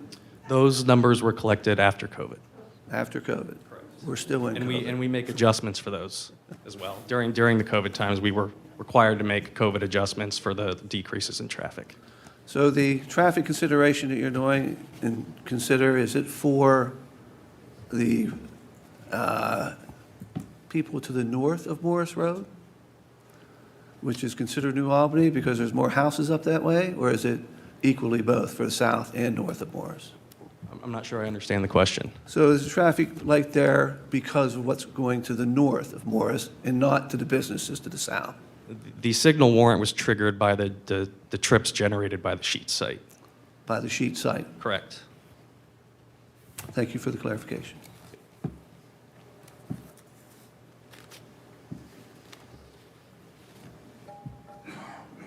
Barn motif and why you need another gas station. Sure. And I will have Drew Miller address the motif question.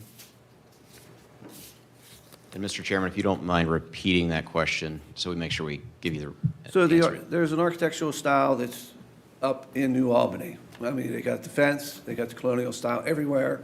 We have a beautiful barn. If I was Sheets, I know you got a staple look.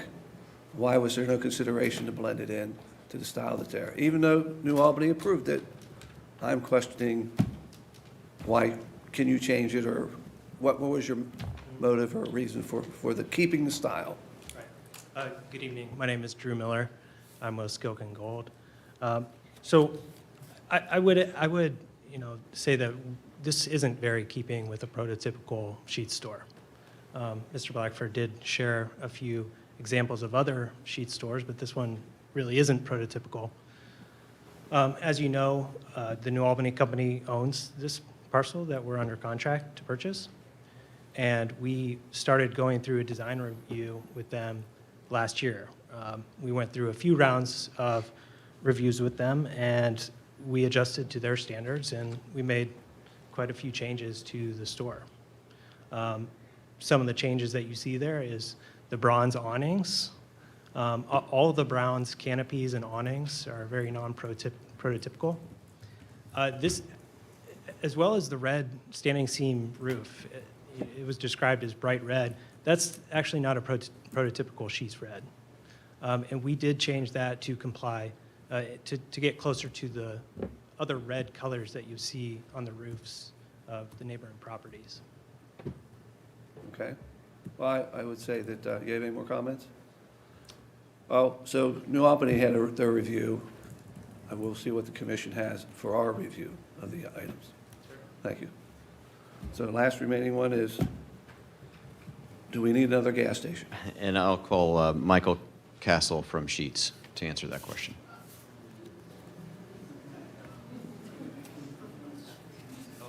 Mike Casal, Sheets Incorporated, 630 Morrison Road, Gahanna, Ohio.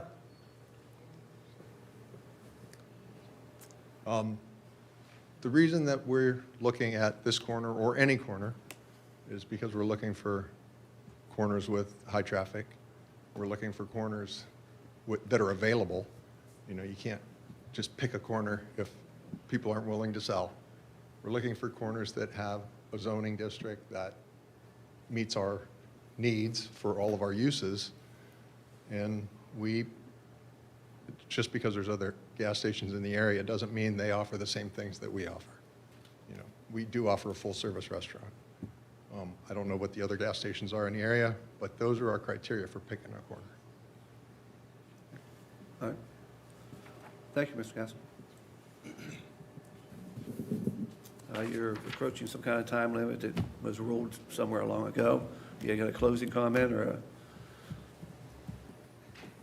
Unless there's any other questions from any of the other members? Well, we'll open that up. Okay. Thank you, Mr. Chairman. I would just reiterate, the staff report's conclusions back in November, which are with respect to the design review. Again, all the requirements in the design review code have been met, are met.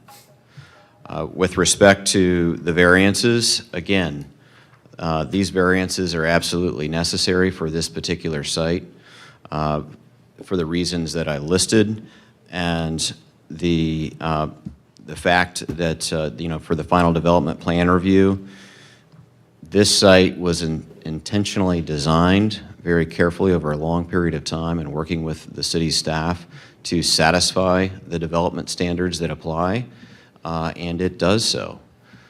And with respect to some of the other criteria, again, that criteria has been established as a matter of law pursuant to the Board of Zoning Appeals prior approval of this use.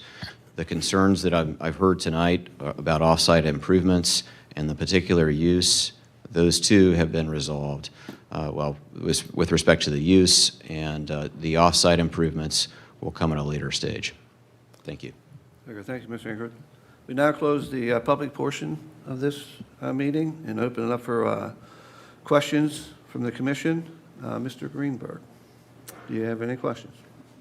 This can cover the variances, the final, anything and all? Anything and all. Okay. So yes, I do have several questions. First, I think there needs to be a clarification for the audience and maybe myself and the commission as to New Albany owns the property. Why does New Albany get to determine the siting criteria and the architectural review, since they're not, that property is in Gahanna? Hi, I appreciate your question. They do not get to decide that. We are, the site is encumbered by them. There is a agreement between this property and the other properties adjacent to us to try to meet their standards, but they are very clear that what they are asking us to do as far as architectural and landscaping and design elements do fall back to the city of Gahanna. Okay. So local municipal zoning code takes precedent over development standards for the site? It does, yes. Those were my questions. Sorry to steal your thunder. Thank you. I have several questions in regard to what Sheets does at many other stores in their system. So I guess the gentleman from Sheets should step up to the plate here. Last time when we discussed the conditional use permit and we were talking about the dumpsters, I asked a question whether there'd be any recycling going on at the dumpsters, and the person who came up and answered said they didn't know. And my understanding is 371 of sheet stores recycle plastic, metal, glass, and paper, and they also say they recycle the old corrugated cardboard at more than 95% of the locations. So we didn't get an answer last time. Are you going to recycle here and cover all those materials that I just mentioned like you do at other stores? There is a certain amount of recycling that occurs with the cardboard and things like that, because that's what's shipped in and it goes back out, shipped back out. Part of the recycling issue for the dumpster enclosure itself is whether or not we can find a vendor to pick it up. I don't know that we're opposed to it, but we also don't necessarily want to commit to it carte blanche, not knowing if we can perform it yet. So. Well, there are many commercial facilities in the Columbus area that recycle, and they don't use the dumpster typically to collect the materials. They'll use the garbage cans or other like to get the glass bottles, cans, and that kind of stuff. So the issue for a lot of places might be storage, but you say you do it, it's on your website. You say you do it at 371 facilities. We don't want to be left out. We want that to be a service that you provide, and like to see you commit to that.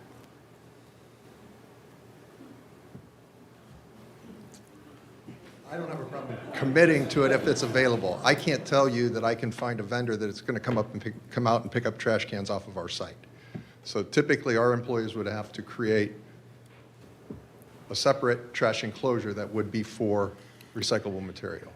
A vendor would have to come and pick that up because Sheetz is not hauling trash. We don't do that. We use local vendors for that service.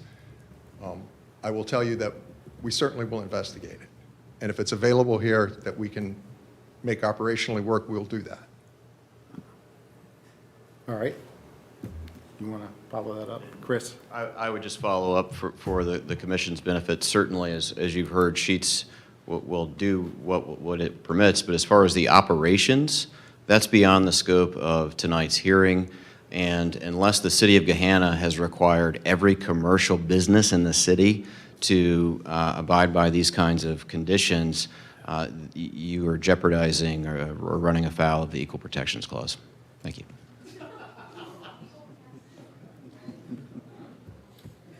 My next question has to do with other things that you do at other facilities that you own and operate, which is an energy efficiency, which is LED lighting, HVAC efficiencies, alternative refrigerants, and low-flow water fixtures are all things that are included at your other facilities. They're here.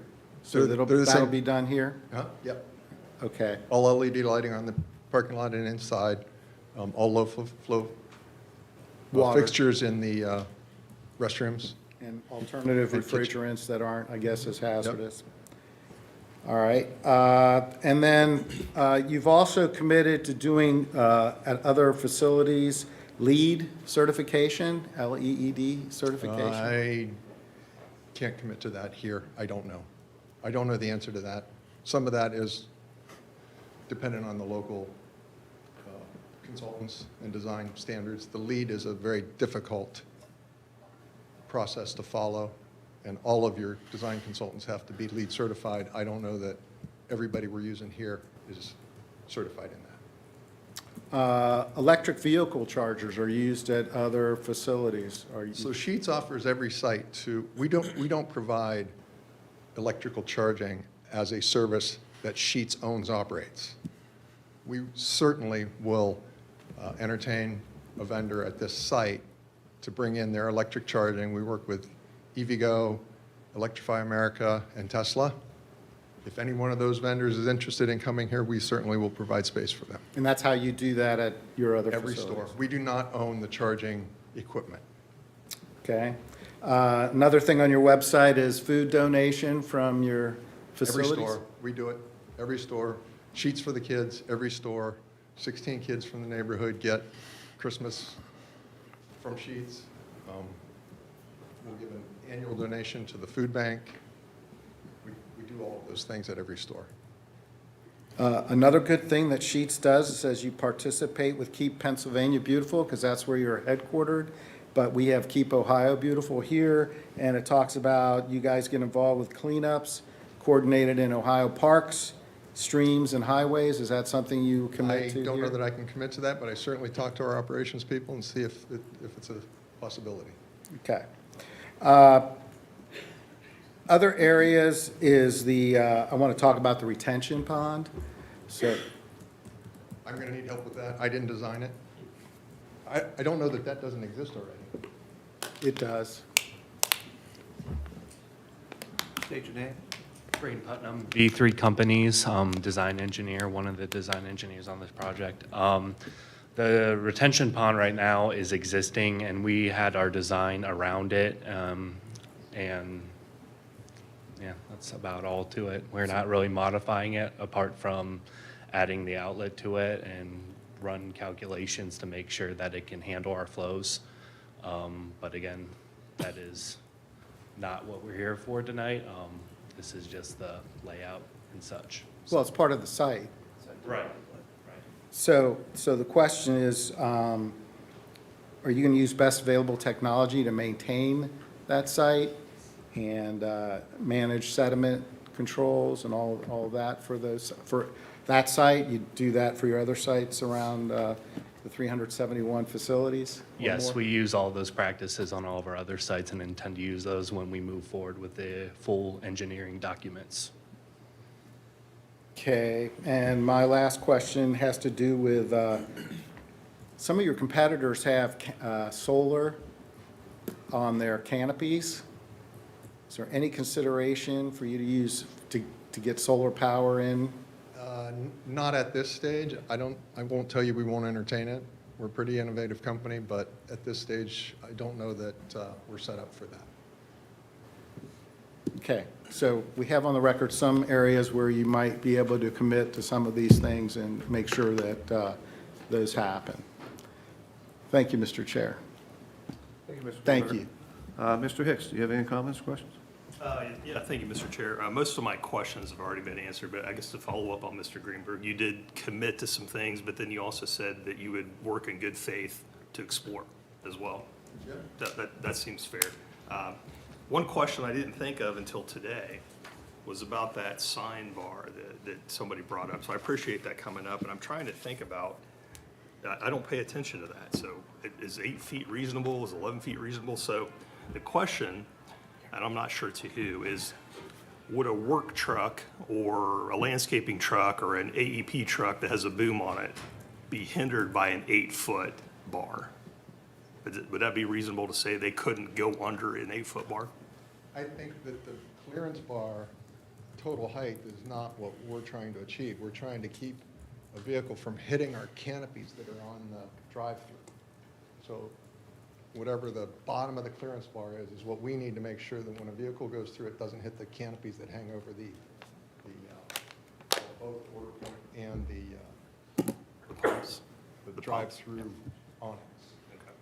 11 feet is standard Okay. in the industry. So I think maybe the suggestion was that, hey, this allows semi-trucks now to come in, but I think a more reasonable work I truck or a don't think boom truck it would. won't allow a semi through. Understood. But it'd allow a landscape truck through unless they had something piled in their trailer. Gotcha. Mr. Chair, those are my questions. Thank you. Thank you, Mr. Hicks. Mr. Soriano? Yeah, I'm going to save a lot of my comments for discussion, but just 2 questions. We already talked about precedents for zoning compliance, noting kind of municipal code takes precedent. Is Mr. Blackford, is signage design and appropriateness still in the purview of Planning Commission? I think in this case, it could be because they have variances. And I think that one provision, see if I can find it here, was specific to signage and what was under the purview. Planning Commission may specify size, type, and location of sign or impose a condition. And that's because of a variance. So that would apply to something that's, Sure. they're asking a variance for. Yeah, Sir. I just wanted to clarify that because I think there was a comment that that was not in our purview. Does the current building, it's difficult, I know there's an example building that has awnings, and I can't tell in the elevations, is this building going to have awnings over the windows? Yes, but they're bronze fabric on this particular building. It's not the elevation there. So those look like eyebrows with tiebacks to the brick, not awnings. Oh, I see. No, Okay, those are they heads. project out from underneath the brick. I see. I Okay. don't know what the dimension is, but, a few feet beyond the face of the building. Just Okay. like the red ones do, only these particular ones, because of the New Albany Company requirements, are fabric and they're the brown color. Sure. Okay. I understand. I misread them as window heads. Okay. Those are my two questions. Thanks. Thank you, Mr. Ariano. Mr. Wessler. Yes, thank you, Mr. Chair. I've got quite a list here, but a lot of it's been touched on already. Per Mr. Rogers, welcome to the neighborhood. But to give my support for this is the variances and the development plans, okay? I need to see an ADA, pedestrian, cyclist access and mobility compatible transportation infrastructure design.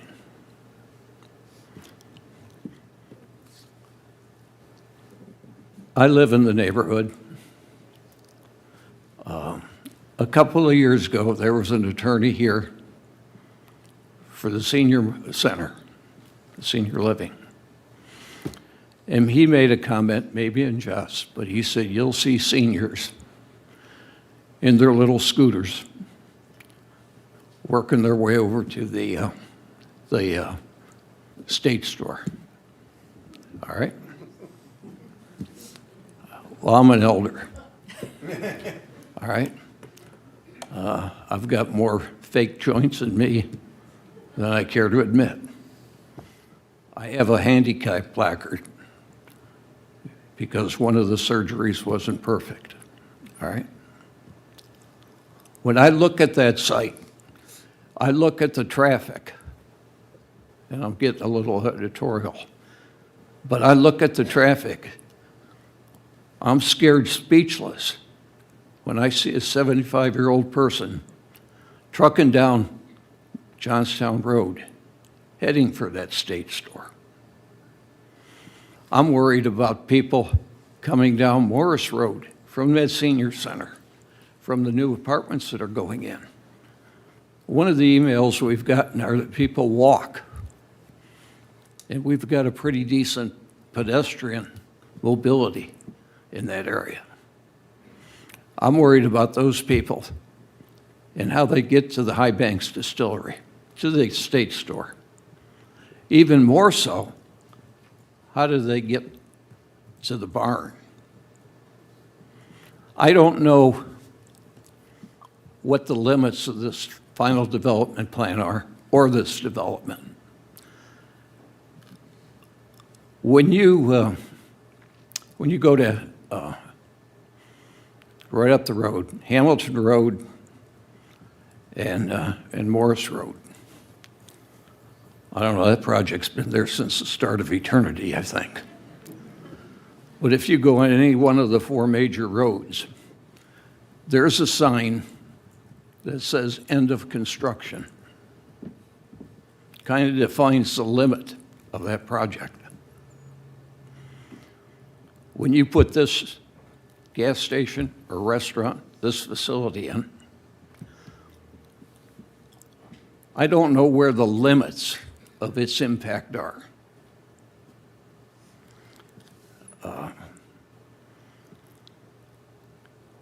As I sit up here and I think about other final development plans that we've had and variance requests,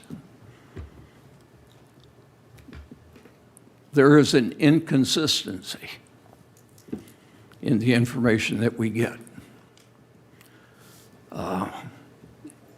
We call this a final development plan. Earlier, I was told it's a preliminary plan. It's not cast in concrete. But I'm being asked to approve something that I don't have a reasonable certainty in what's going to be built. I know I'm going to have a building sitting here and it's going to face west. I've been told we can't talk about traffic tonight because that's not our purview. I will invite everyone here to stay afterwards because at the end of the agenda, poll members for comment. I've got a couple I'll make at that point in time. Mr. Chair, back to you. Thank you, Ms. Wester. Mr. Parkin? Thank you, Mr. Chair.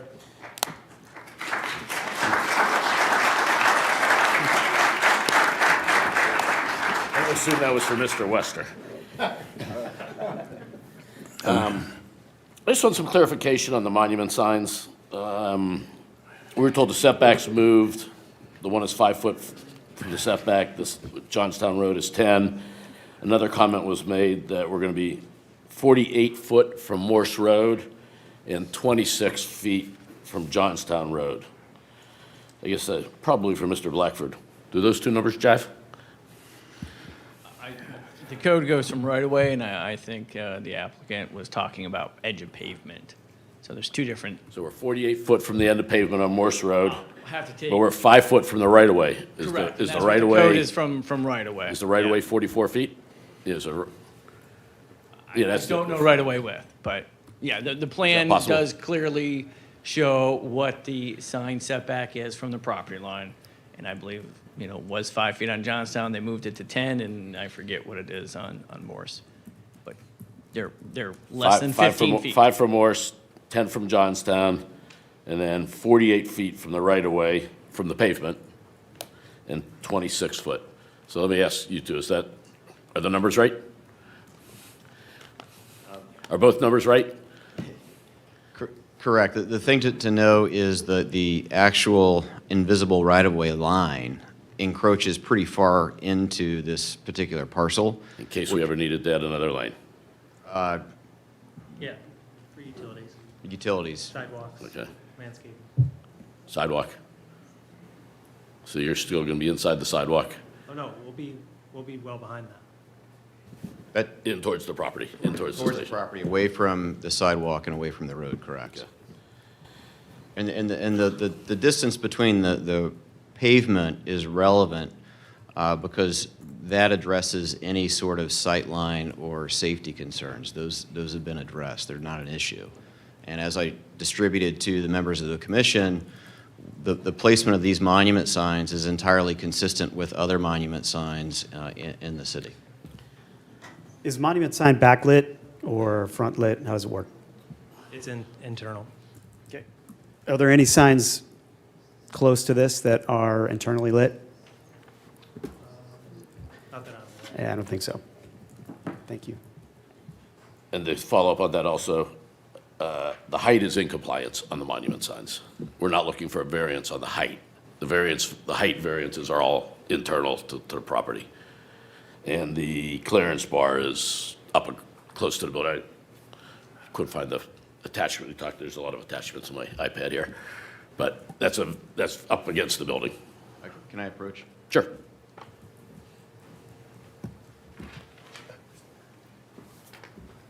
And where's it located? It is The on the the Johnstown. clearance bar that Mr. Epstein was concerned about. Yeah, where's it located on? It's on the Johnstown Road side where there's a drive-through aisle, right there. Yep. So inside there. And again, just so people don't knock off your canopy. Mr. Chair, that's it for me. I will have some additional comments in a minute. Thank you, Mr. Chair. I have some questions. I'm going to kind of pop around here for some of the things. Mr. Blackford, could you pull up one of the elevations? Just want some clarification from the applicant on the color of the roof there. So am I correct to understand that the hue, if you will, of that, the top of that building there is going to be the same as the other buildings in the area? Or is the red just going to be on the sheets? I do not know the exact hue that are on the other buildings in the area. The process that we went through with New Albany Company, they did have comments on the brick material, the color, and the accents for the metal seam roof and for the canopies. And so the color that you see there tonight is a result of that.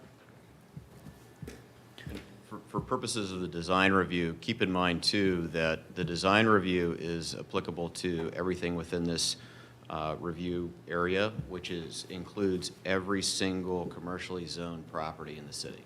It's not just the buildings in the immediate vicinity. Yeah, but it is about compatibility with buildings in the immediate vicinity. That's what we're talking about. That's why there's a design review. If we were to take the average of all the buildings in the city, then that would be almost impossible. I'm just telling you what your code says. Sure. Okay. Mr. Baker? Thank you. So this next question is for Sheets. We had some discussion about food donation, the program that you had. If everything comes to fruition, would this include organization that I feel strongly about here in the city, and that's GRIN? Would you be working with those folks? I'm sorry, the name of it again? GRIN, it's Gahanna Residents in Need. We'll work with almost anyone, sure. I mean, we're pretty community-oriented as far as those kind of things. Okay, thank you, fair enough. And then another question about was brought up about the stormwater detention. And again, this might be beyond the purview of what we're talking about tonight, but would there be a commitment from Sheets to install a safety bench in that detention basin? I don't know if we're allowed to modify it that much. To go off his question, again, I'm not sure we're allowed to modify it as much. We have to use the pre-existing conditions of the basin. We can certainly look into it and see what we can and cannot do. I will let you know that we will be using the best engineering practices we can to maintain stormwater management. Okay, thank you. Again,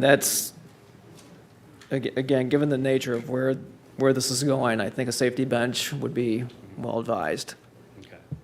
Yeah, we can look into seeing if it already pre-exists, if it can be modified, and or maybe some protective fencing around the basin to ensure safety. Okay, and then lastly, we had talked about the stop bar and that height. Would I be correct to assume that fuel deliveries are going to be by tanker truck that are going to be ingressing and egressing the site? Yes. And how often is that going to occur? It's entirely dependent on sales. I would say 3 or 4 times a week. I can't commit hours. I don't know. Until we're operational, I won't know the schedule. Fair enough. But that's going to be the extent of these essentially semis that are going to be transversing the site. There'll be fuel deliveries and there'll be store deliveries. Sure. Store deliveries, I know, is only 3 days a week. Fuel is entirely dependent on sales. Okay. Thank you, Mr. Chair. No further questions. Thank you, Mr. Baker. Mr. Wester, did you have any kind of follow-up questions, comments? Yes, it goes to the aesthetics, okay? And we've had a little bit of discussion on the color.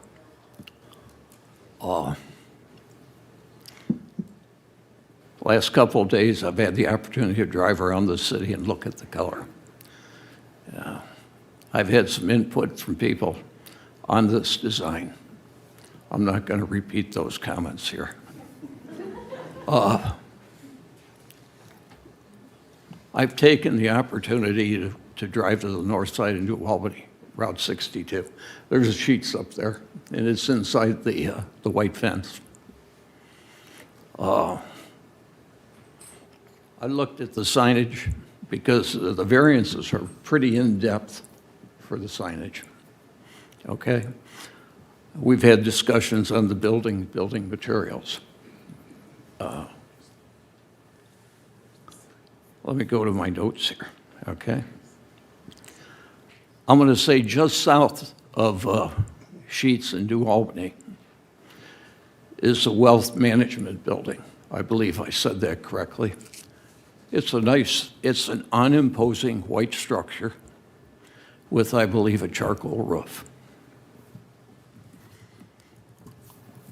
Within, maybe Tiger Woods, a drive from here, is Walter Bernacchi's plastic surgery building on Johnstown Road. A building that was recently painted white, has black columns. Again, not an imposing structure, but certainly an impressive structure to me. I'm not an architect.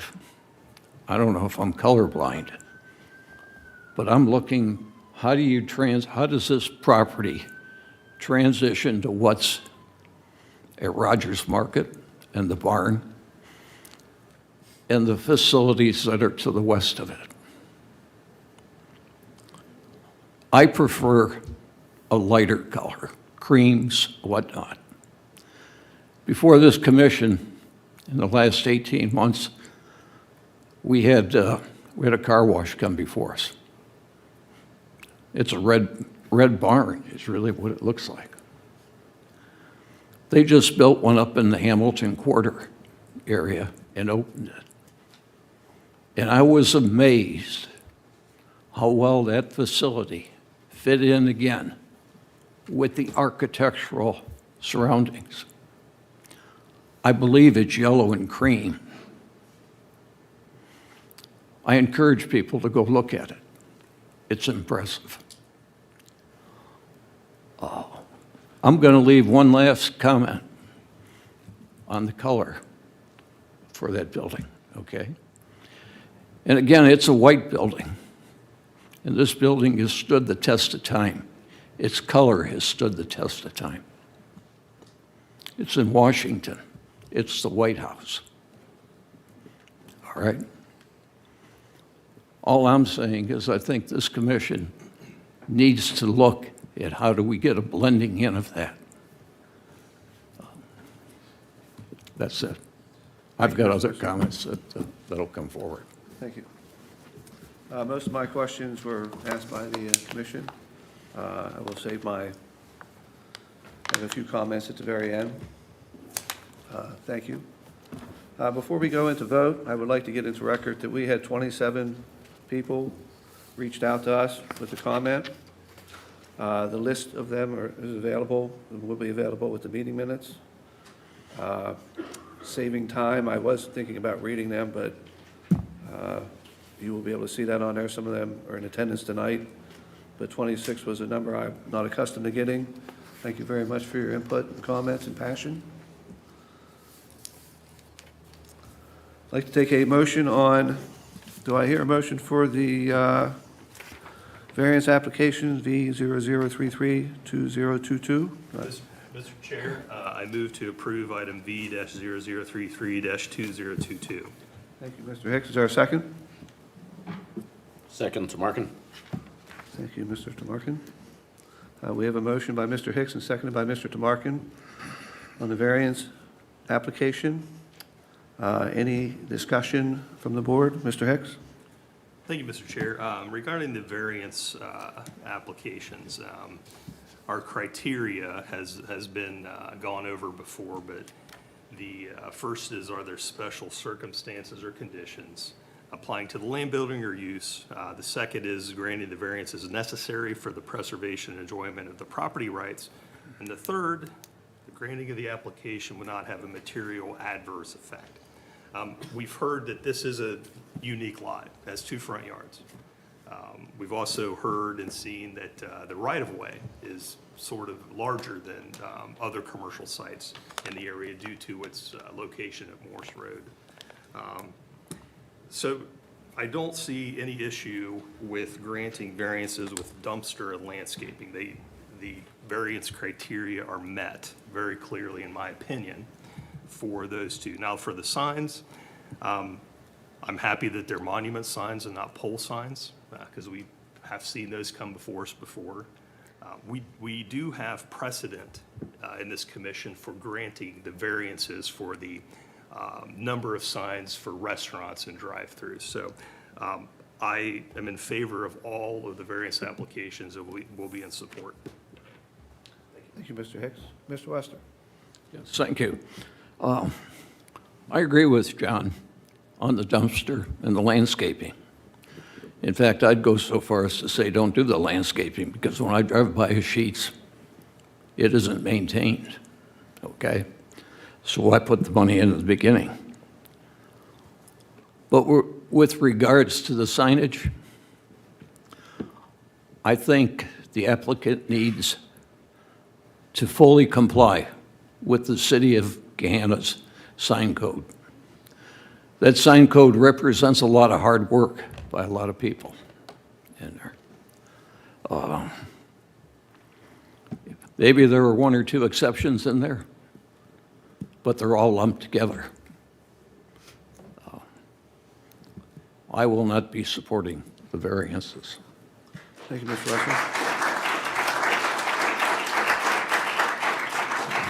Mr. Mako. Thank you, Mr. Chair. You know, in my experience in these planning matters, when variances come up, I'm always looking for a hardship. And I think the applicant has made some good arguments for hardships on a couple of these issues, specifically the dumpster and the landscape. And I definitely think we can hang our hats there. But with some of the signage, I still have a real problem with that. Thank you, Mr. Mako. Mr. Clark? Thank you, Mr. Chair. As far as this, I agree on the dumpster, I agree on the landscaping. As far as the signage go, I do agree with Mr. Hicks. We have, in the past, on fast food restaurants and with menu boards, they have requested some variances to increase the square footage. So I think for consistency, I will be in favor there. As far as the monument sign, I was concerned about it being, again, close to Morse Road, but I think the applicant has made its case there and with the fence. So I will support these variances while holding my nose. Thank you, Mr. Parkin. Mr. Soriano. Yeah, I would say as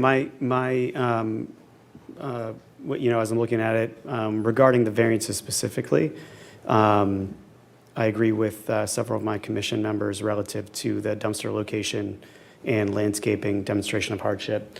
But I also hold that I won't be in favor of signage variances, specifically relative to pole heights and clearance bars and things like that. I think there are other ways that maybe that could work in terms of, I don't necessarily think those are special circumstances. As it's under one variance item, I won't be in favor of the variance application. Thank you, Mr. Soriano. Mr. Greenberg. Thank you, Mr. Chair. I'd ask Mr. Blackford, from what you've heard tonight, were your objections taken care of in the discussion that was brought forward tonight that you put in your review? I would say that, I understand the pavement, the setback from the pavement. I think that's relevant. But again, looking at where the stop bar is, having signage, that obstruction, I know, rightfully so, hey, it's a right in, right out. But again, it's not just vehicular traffic movements. There's also pedestrians, folks. So again, reduce setbacks for signage. I don't know if there's ever really in staff's opinion, a need for that. So I would say we would still have the same concern for the monument sign, ground signs there on Morse and Johnstown. Thank you. Thank you, Mr. Greenberg. I have a comment, Mr. Blackford. Question. So the signage had 5 or 6 elements to it. Is it possible, maybe not now, but in the future, could those actually be different individual requests instead of lumping them in one? Is that something that's under your purview to state it that way, or is that the applicant has to ask for that individually? Historically, that's been done by council's office. Breaking it up separately, yeah. Okay. Yeah, that's just the agenda creation. Sorry, Mr. Ingram. So I would say that the... Mr. Chair? Yes, Mr. Roth. I think there are technically separate variance applications. They are lumped together on the agenda when the agenda is created, but they are all separate applications. They are not one sign variance application. It's Is that what one you were gonna variance say, Mr. application. Ingram? It's one variance application. Yep. Well, just to save everyone time here, this, for purposes of the record, this commission ought to consider each variance request individually if there's not going to be a slate agreement. We have to apply one application pursuant to the city's procedure, but there's no reason that we have to keep coming, returning and having hearings when there is agreement on certain ones, but perhaps there's one or two that there are not. Mr. Blackford, it's one variance application, but it is requesting a Multiple variance code from 8 references. different codes. Correct. Okay. Yeah, one application, multiple code sections. So, Mr. Chair, is So, there yes. an appetite from the commission to split out the variances into the 3 sections of code that are being asked to be varied? Well, I'm inclined to do that, but to save a little bit of time, I see why we did it in one. Where I'm sitting on the fence is, I'm in favor of the variance application because of a few of the items that are in the signage. So if we do them individually, we can help the owner, the applicant, get a better grip on where we're sitting. So if there is a consensus for us to divide that up or keep it as one, Mr. Greenberg, do you have an opinion? I think we should split it out. Split it out, Mr. Ariano? Yeah, that makes sense. Mr. Markin? I think we should split it by the 9. There's 9 So different, For the sign. there Sign, are you know, 3 sections of the code that are being asked to be varied. So the 1167.18, 1163.08, and 1165.08. so we do a separate, where there's different, same code, but, one request for the clearance bar, but another request for the monument sign. Can we separate those? That seems very granular, but I think that's going to help us get, Or the menu board it's compared going to to the help us monument? answer and move the project forward. I would be in favor of that, so I would say that's consensus, and we'll quorum, and we'll go with it. how many votes do you want? 9. I have nine items here, outside the original 1163 On the application, it's and like the second 1167. page. Yeah. So I will read and ask for the motion. So I need to get the motion rescinded because we were going to do one. Mr. Chair, I'll remove my motion to approve the variance. Thank you. Does that, you'll need a second on that then, correct? Once you remove it? Withdraw Second. It has been regularly moved, or motioned by Mr. Hicks and seconded by Mr. Tamarkin that we rescind the previous motion that led us into discussion for the variance application. What I would ask for now is a breakdown of each individual item in the variance application, V0033-2022. This is concerning Chapter 1167.18C1, which is the dumpster location. Do I have a motion? Mr. Chair, I move to approve the application to vary section 1167.18 related to the dumpsters. Second. Second by Mr. Greenberg. You guys are going to make this hard on me. Is a motion by Mr. Hicks and seconded by Mr. Greenberg to approve the dumpster location variance. Is there any discussion? Clerk, roll call? Hicks. Yes. Greenberg. Yes. Wester. Yes. Mako. Yes. Shapaka. Yes. Suriano. Yes. Tamarkin. Yes. Motion passes. Mr. Chair, I move to approve the variance to section 1163.08 relating to interior landscaping. Second. Thank you, Mr. Hicks. There is a motion by Mr. Hicks and seconded by Mr. Greenberg for the interior landscaping portion of the variance. Is there any discussion? Jeremy, roll call? Hicks. Yes. Greenberg. Yes. Mako. Yes. Shapaka. Yes. Suriano. Yes. Tamarkin. Yes. Wester. Yes. Motion passes. Mr. Chair, I move to approve the variance to section 1165.08A relating to the maximum square footage of total sign area. Thank you, Mr. Hicks. Is there a second? Oh, Mr. Greenberg, you make this a lot easier if you just keep second. Second. We have a motion by Mr. Hick and seconded by Mr. Greenberg for the square footage of signs in chapter 1165.08A. Is there any discussion? In support of it, because we have had a precedent of approving these for other drive-through facilities. Very good. I have a comment on there. I'm actually against this because I think the precedent that we set in other drive-through facilities was in coming to an area that it was appropriate. I don't find this type of signage appropriate, even though kind of required for a gas station. I think they get creative and make something more compatible for the area. No further discussion. Jeremy, roll call. Hicks, Yes. Greenberg, No. Mako, No. Shapaka, No. Soriano, Nope. Tamarkin, Yes. Lester. No. Motion fails.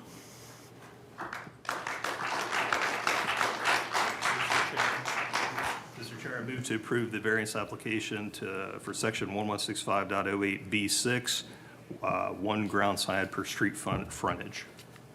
Thank you, Mr. Hicks. Is there a second? Second. We have a motion by Mr. Hicks and seconded by Mr. Greenberg for the variance application number, or variance chapter 1165.08B6 for number of ground signs. Is there any comments or discussion? Again, the special circumstances of this parcel lead me to be in favor of this variance. Thank you, Mr. Hicks.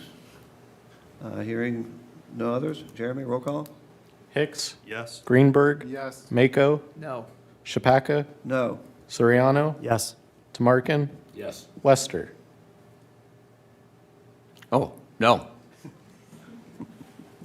Motion passes. Mr. Chair, I move to approve the variance to section 1165.08B1 and B2 to allow for two projecting signs directed towards the same street. Thank you, Mr. Hicks. Is there a second? Second. Thank you, Mr. Greenberg. We have a motion by Mr. Hicks and seconded by Mr. Greenberg for the projection of two signs in chapter 1165.08B1. Any discussion? Hearing none. Jeremy, roll call. Hicks, Yes. Greenberg, Yes. Shapaka, Yes. Soriano, Yes. Tamarkin, Yes. Lester, No. Mako. No. Motion passes. Mr. Chair, I move to approve the variance to section 1165.08C1 and C2, the sign setback, and the landscaping at the base of the sign. Thank you, Mr. Hicks. Is there a second? Second. Thank you, Mr. Greenberg. We have a motion by Mr. Hicks and seconded by Mr. Greenberg for the sign setback, chapter 1165.08B6. Is there any comments? Again, the unique circumstance of this site, the distance from the pavement, distance from right-of-way, in support of the variance request. Thank you, Mr. Hicks. Any other comments? I am not in favor of the request. I think that the setbacks were set in place. The right-of-way is appropriate. Will not be in favor. No other discussion? Jeremy, roll call. Hicks, Yes. Greenberg, No. Soriano, No. Tamarkin, No. Lester, No. Mako, No. Shapaka. No. Motion fails. Mr. Chair, I move to approve the variance to section 1165.08D1, the clearance bar ground sign. Second. Thank you, Mr. Hicks and Mr. Greenberg. The motion has been made by Mr. Hicks and seconded by Mr. Greenberg for the landscaping. No, we're, the ground, yeah, we got that. The ground sign height, chapter 1165.08B6. Is there any discussion? I am not in favor of this because I think the ground sign that was being proposed is higher than what is you can find on the site. Any other comments? Concur with Mr. Shapaka. Yes, Mr. Johnson. I will not be in favor. Thank you. Jeremy, roll call? Hicks, Yes. Greenberg, No. Tamarkin, Yes. Wester, No. Mako, No. Shapaka, No. Soriano. No. Motion fails. Mr. Chair, thanks for pointing out I've been reading these wrong. So I move to approve the variance to section 1165.08B6, 1165.09A3, and 1165.09A4C relating to the height of order point ground signs, the landscaping, and the electronic order screens. Second. Thank you, Mr. Hicks. Mr. Greenberg, we have a motion from Mr. Hicks and seconded by Mr. Greenberg for the, you read the landscaping again, ground sign again, and the electronic sign. Those are the three in play. Is there any discussion? I just want to note that this is regarding the variance and not the sign design. So this is strictly about the variance. I want to make that clear for the record. Thank you, Mr. Soriano. I am not in favor of this. I understand that the electronic signs are almost vital for this type of business, but I think in the location that we're at, there is no other electronic signs along there, and I don't think the exception is needed. Everybody knows what Sheetz is. You pull in, do I have to have the gas price out front changing all the time? I don't think so. So I will not be supporting. Any other discussion? Mr. Chair, this is also for ordering food at the drive-through, not just the sign that has the gas prices. So I'll be in support. Thank you, Mr. Hicks. Jeremy, roll call? Hicks, Yes. Greenberg, Yes. Wester, No. Mako, No. Shapaka, No. Soriano, No. Tamarkin. Yes. Motion fails. Mr. Chair, finally, make a motion to approve the variance to section 116509A3, variance for the landscaping of the base of the menu board sign. A3, no. Second. Second. Motion is made by Mr. Hicks and seconded by Mr. Greenberg for the landscaping around the sign, chapter 1165.09A3. Is there any discussion? Hearing none. Jeremy, roll call? Hicks, Yes. Greenberg, Yes. Mako, Yes. Shapaka, Yes. Soriano, Yes. Tamarkin, Yes. Wester. Yes. Motion passes. That completes the variances on my notes. Very good. Thank you. Do I have a motion for the final development plan, FDP 0009-2022? Mr. Chair, I move the approval of item FDP-0009-2022. Do I have a second? Second. Thank you, Mr. Greenberg. The motion, we have a motion from Mr. Hicks and seconded by Mr. Greenberg for the final development plan. Is there any discussion? I'll start. Thank you, Mr. Soriano. Relative to final development plan. So just like backing up a little bit, I was a dissenting vote in consideration of the conditional use. I maintain my position that I don't believe that this meets all four criteria for conditional use. And understanding we're beyond that. I think it may be semantics, but I also want to point out that BZBA did not approve the application. They simply upheld the appeal. And that this board did not approve that conditional use application 6-1. So I wanted to reiterate that. Looking at adjacencies in this vicinity, I maintain that this is not in character with surrounding developments. There are no 24/7 establishments that exhibit either the architectural, development, or spatial character of a filling station in operating hours, access or volume, site use, massing, circulation, lighting, or material. And beyond that, I have to trust that, beyond this commission, I have to trust that our city staff and engineers will properly vet this as a preliminary plan for things like stormwater, building codes, ADA compliance, things like that. So understanding that, our job tonight is to review the appropriateness of the site plan and the compatibility of built structures on the site with its neighboring context. So relative to the final development plan, while it was appealed in conditional use relative to the zoning code, I don't believe that it's consistent with our land use guidelines, which articulate future expectations for our city, for Gahanna. Understanding that these can sometimes be at odds with zoning, they do articulate a vision for how we expect our city to grow.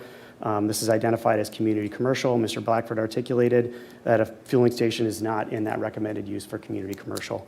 I truly believe that 24-hour service station and the planning that goes with it, as well as the lighting it requires, would have undesirable effects on the area. So I won't be in favor of the final development plan.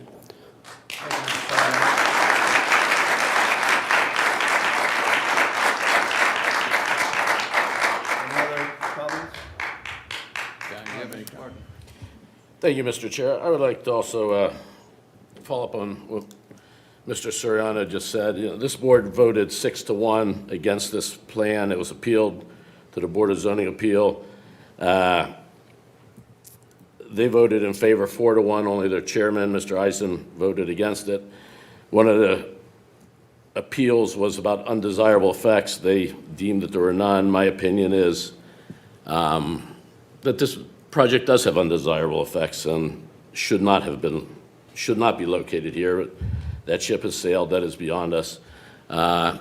Multiple murders at Sheetz in the last couple months. One this past weekend on a Sheetz gas station on South Hamilton Road. To me, if that's not an undesirable effect, I don't know what is. We're here,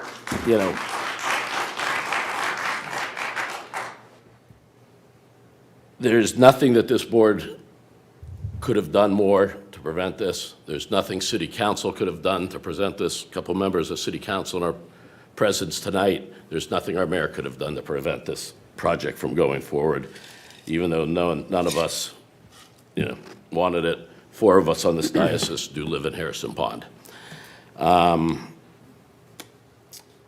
If I was to cast blame, why did this happen? How did it happen? Sheetz is doing their job. They're looking for sites. Skilk & Gold is doing their job. They're looking for sites for Sheetz. That's what they're paid for to do as the tenant rep. But the blame really falls on the New Albany Company.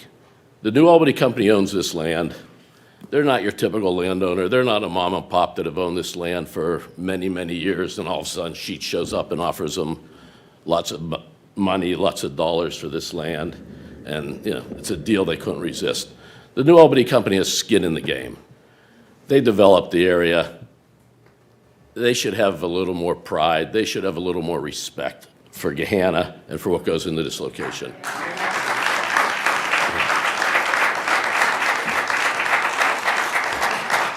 If this property was 50 feet across the street, this project would never happen. So shame on the New Albany Company for selling this land. I know it's been on the market for a lot of years. I know it's a tough to develop site. It's an odd shaped parcel, and someone brought up putting a shopping center in there. Probably won't fit on the way the land's laid out. But someday something would go in their medical building or something that was very compatible to what's there. A Sheetz gas station, great operator, great gas station, not in this location. So here's what I'm going to say. There is nothing any of us can do, again, from the mayor to the council to the planning commission to stop this. If it can be stopped, it's the New Albany Company. They have a contract with Sheetz to sell this land. All right? We're not privy to that contract. We don't know what it says. We don't know if it can be stopped or not stopped. But the contract has not been executed yet until in typical real estate transactions, the contract has not been fully executed until all approvals in place. Right now, it's just a contract. I don't know if New Albany Company has the ability to pull the contract. I don't know if New Albany Company can stop the contract. But if this project can be stopped, which is certainly the consensus of many members of this community on both sides of Morse Road, and if you read all the social media posts this past week, it was pretty unanimous that this is a project that really does not belong in this location. It is up to the New Albany Company. So I'll challenge the members of the community, write them, communicate to them. Mr. Ebbing, and Mr. Ruby, they are the two players there. They're the ones who control this land, and they're the ones who control this project. Thank you, Mr. Martin. Mr. Hicks. Thank you, Mr. Chair. So this application has, as we know, generated a lot of interest about the project and a lot of passion. And turnout is always great, comments are always great, but it's our job to separate hyperbole from fact. The facts are, across the street 50 yards is not New Albany, the city of Columbus, or unincorporated Plain Township. There's some suggestions that this is a residential area. I disagree. It's a commercial area. Our criteria for approving development plans do not consider the use. That ship has sailed, as it's been said.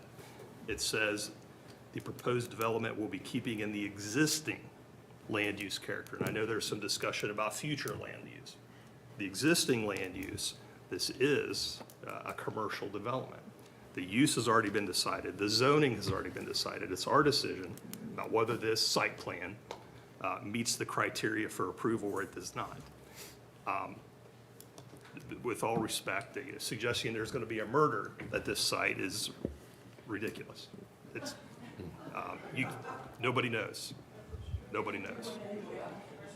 And that can't be part of our consideration, in my opinion. So I'm going to support the application based on the facts that have been presented to us. Thank you, Mr. Hicks. Mr. Wester? I will not be supporting this application, primarily because of the undesirable effects. This commission tonight was limited in that we could not discuss the traffic impacts because traffic is not under the purview of the Plan Commission. As I looked this application over, I came to a couple conclusions. Most of them were undesirable. You couldn't help but read the traffic study that was included.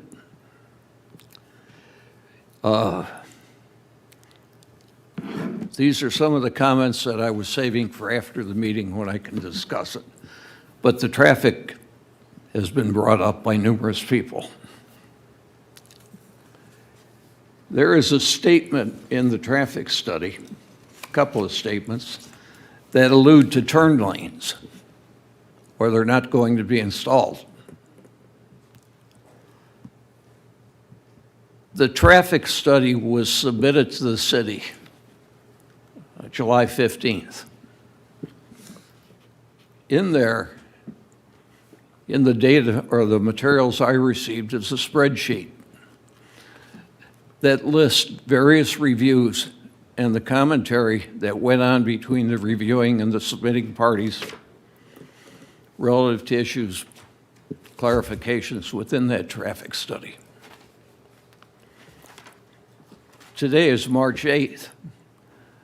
There's a void in those comments from essentially the middle of July to now. What happened to the 4 traffic lanes? I can throw some numbers and some surmise out at you. There's approximately 1,000 foot of traffic lane, turn lanes that would be needed and a traffic signal.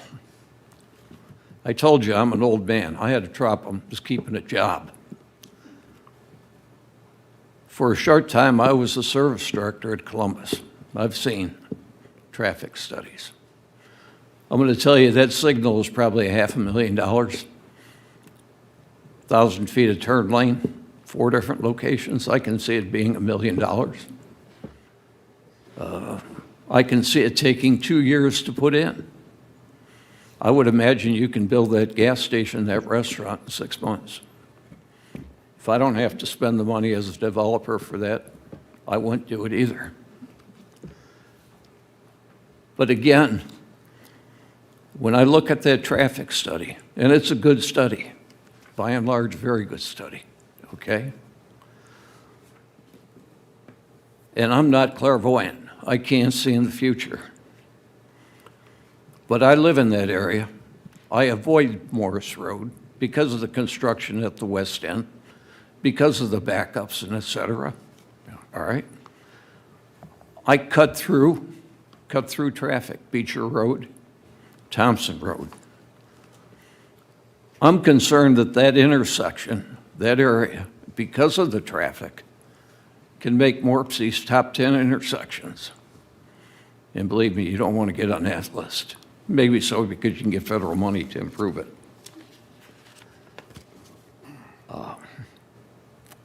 A minimum level of service, LOS, D.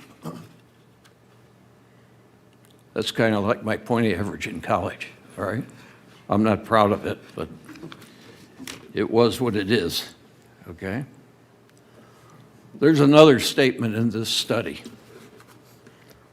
This upsets me. All right, I'm going to read it. Quote, "It is recommended that the right turn lane not be installed as it would affect existing pedestrian infrastructure on Morris Road.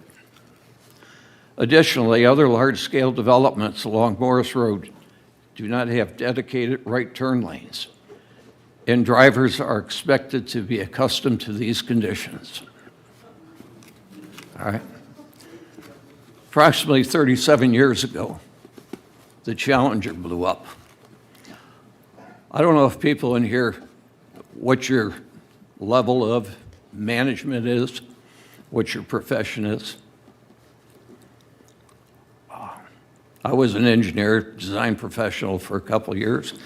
I must have done a pretty good job because they promoted me into management, eventually getting to the director level. I brought up the Challenger disaster because in 1986, when it happened, a doctoral student wrote a book, The Challenger Disaster. Actually, it was the doctoral thesis. And it's thick. And it concluded that we all know why that rocket blew up, the O-ring. But it placed the blame on management, because management had lived with risk so long on there, and they knew those O-rings were questionable, but they essentially said, go for it, live with it. 70-some seconds later, 7 people met their demise. When I'm looking at this and I read a statement, the drivers are expected to get used to it. I put my director's hat on and think, are we building a safety problem? Not police and fire, traffic safety, by compromising because we won't address right-of-way acquisition, cost, timing. I do believe they're going to be undesirable results. I can't document them. I can't see in the future. But I do believe it's going to be undesirable. I won't support it. Thank you. Thank you, Mr. Wesson.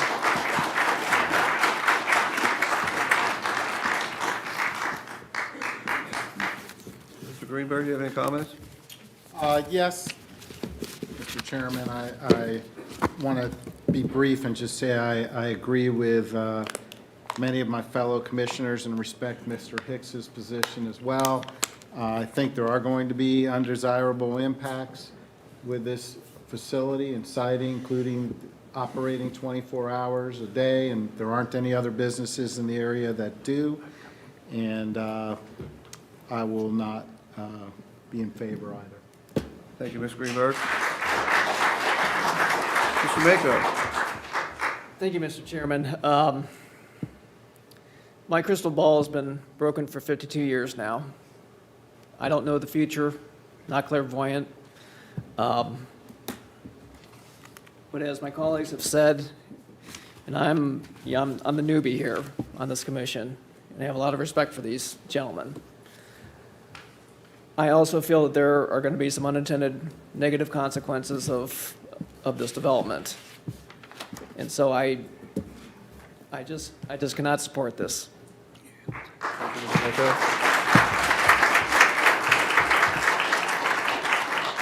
As we sit here, my comment is, oh, Mr. Wester?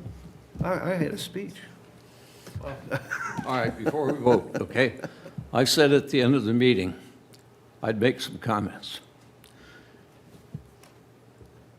Management, city administration, city council shares in this decision. We need to update codes quickly. This commission's put in a bind. The approval of certain things lie with one department, and then you have another department. I'm prepared to make, and this is beyond my purview, I'm an old man, all right? But I think city council should take it upon themselves, maybe Trenton Weaver, the councilman, to have 2 or 3 meetings between the developer and the neighborhood. Discuss the design, discuss the progress. Where are we going? Okay? Get the public involved, not just go door-to-door campaigning. Where does the city stand with noise ordinances? I say that because when you go to UDF up here on Johnstown Road, their gas pumps play music and the weather and everything else. I don't know if that's proposed for here, but how does that impact the city? Okay, 10 o'clock. There's some other issues, and I got a bunch of notes that I got to go through and find. But I do think that how does a project of this magnitude go for 10 months before it gets communicated out to the public?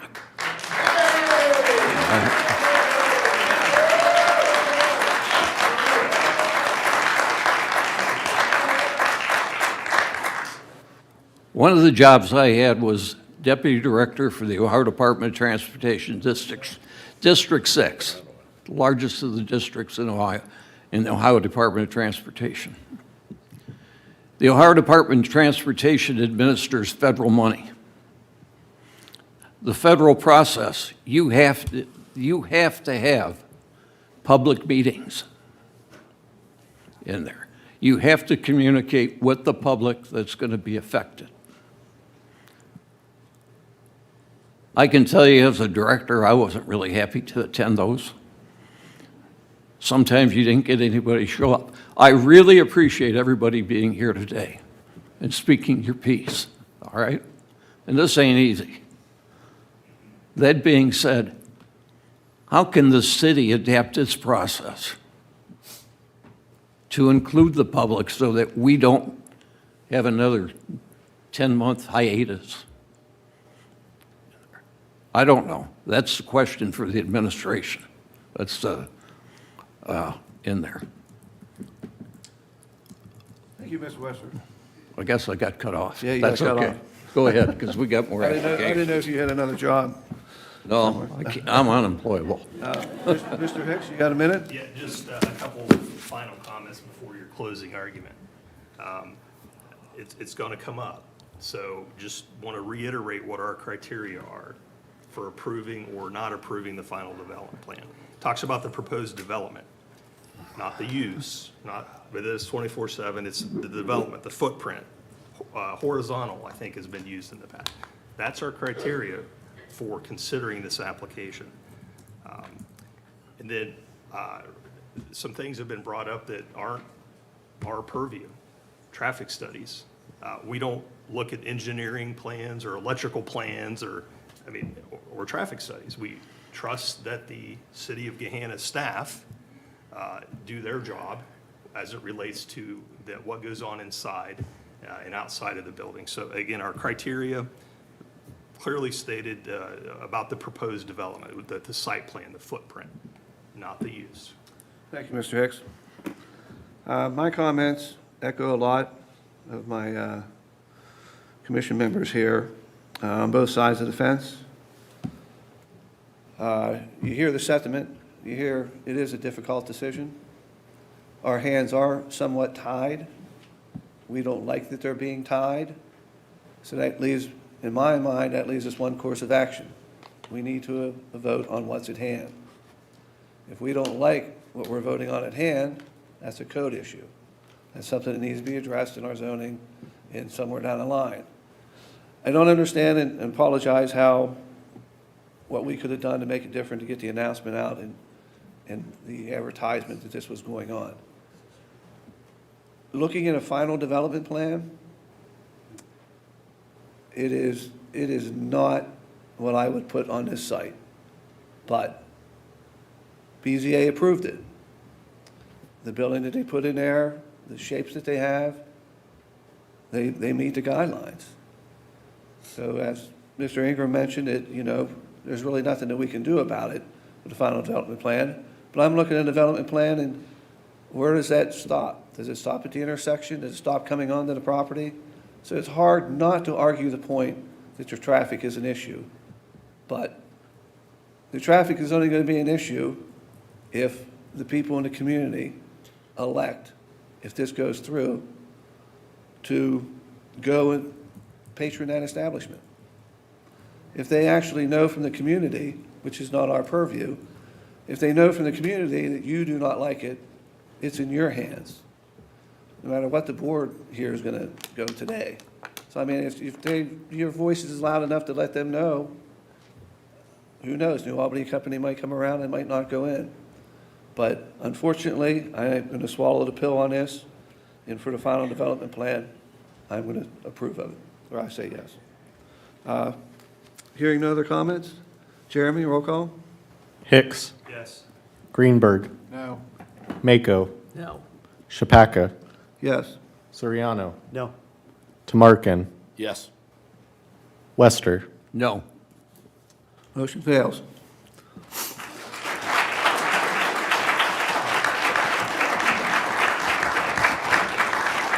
Design review application number, DR 00192022. Do I have a motion? Mr. Chair, I move to approve item DR-0019-2022. Thank you, Mr. Hicks. Is there a second? Second, Soriano.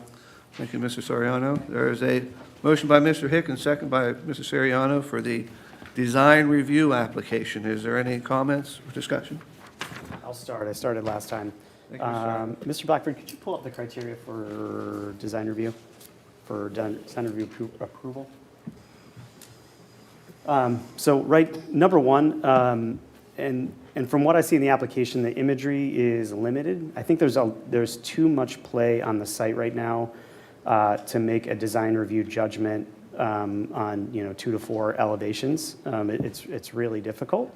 But extrapolating what I do see from the application, I don't think that the general colors or materials are stylistically compatible or consistent with neighboring commercial properties. I think that it's somewhat related to the variance, but the reason I asked the question about design review of the signs is I also don't think backlight box signs are that we see on the building or from a monument sign are consistent with neighboring properties as well. I think in order to be compatible, this site should favor a more neutral material palette, white siding or brick, subdued red tones, understated signage concurrent with neighboring commercial to the east. Additionally, I think the canopy would need to follow course with the main building, which right now I don't know in terms of those modifications. I look at the new Dutchess station at 161, much further north, but I also think that's a good precedent for how to do something maybe more consistent with what our neighbors are doing. If this does move forward, I'd like to see some 3D imagery for transparency on how this building actually looks.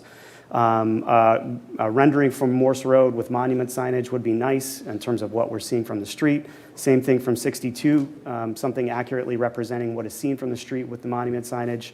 And then a rendering overall that depicts the enclosed building and additionally includes the fueling canopy. I think we kind of need a holistic understanding of what this thing looks like to make a value judgment on how it looks and feels spatially in order to kind of completely judge the design review. So I won't be in favor. Thank you, Mr. Soriano. Is there any other comments? Mr. Greenberg? Yeah, you know, I've lived in the area for 26 or more years and have gone past this area.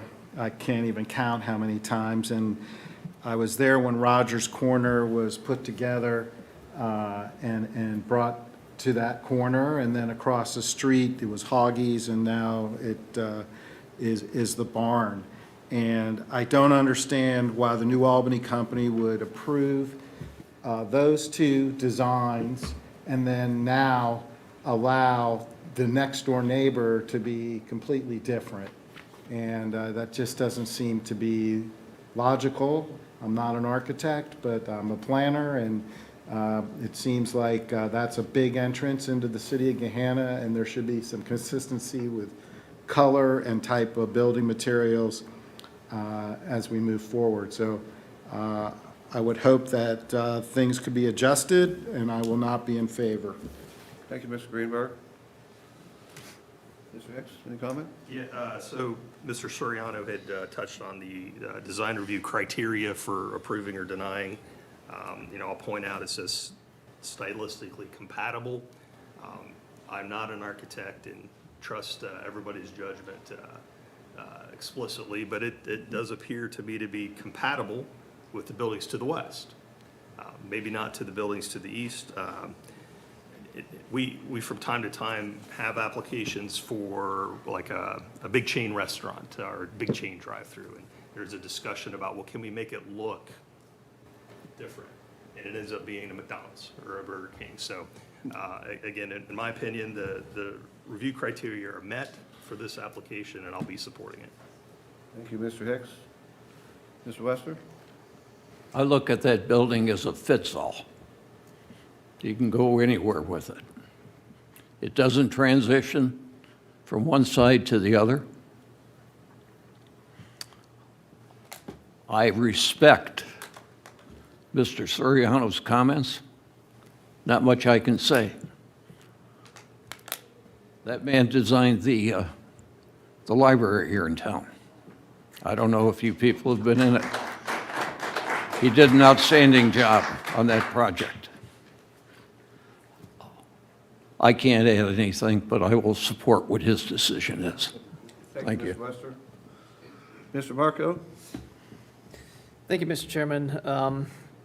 Again, I agree with some of my colleagues and some of their statements. Again, Mr. Soriano, I have the utmost respect for his expertise. Not being an architect myself, I kind of rely on some of the other comments that I hear.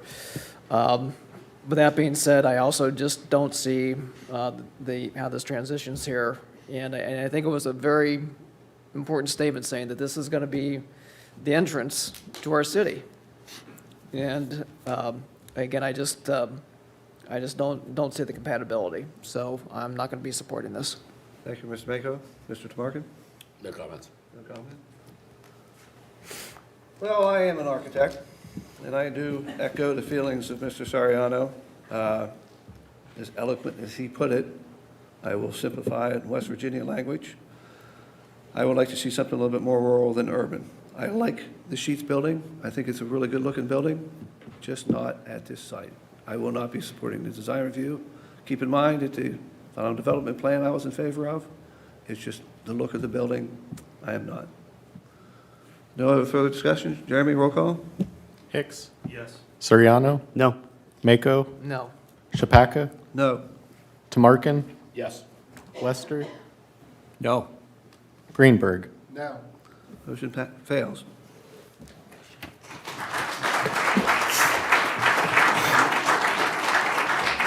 We are done with the application portion. Thank you, everybody, for coming out. If you can want to leave, just do it so quietly.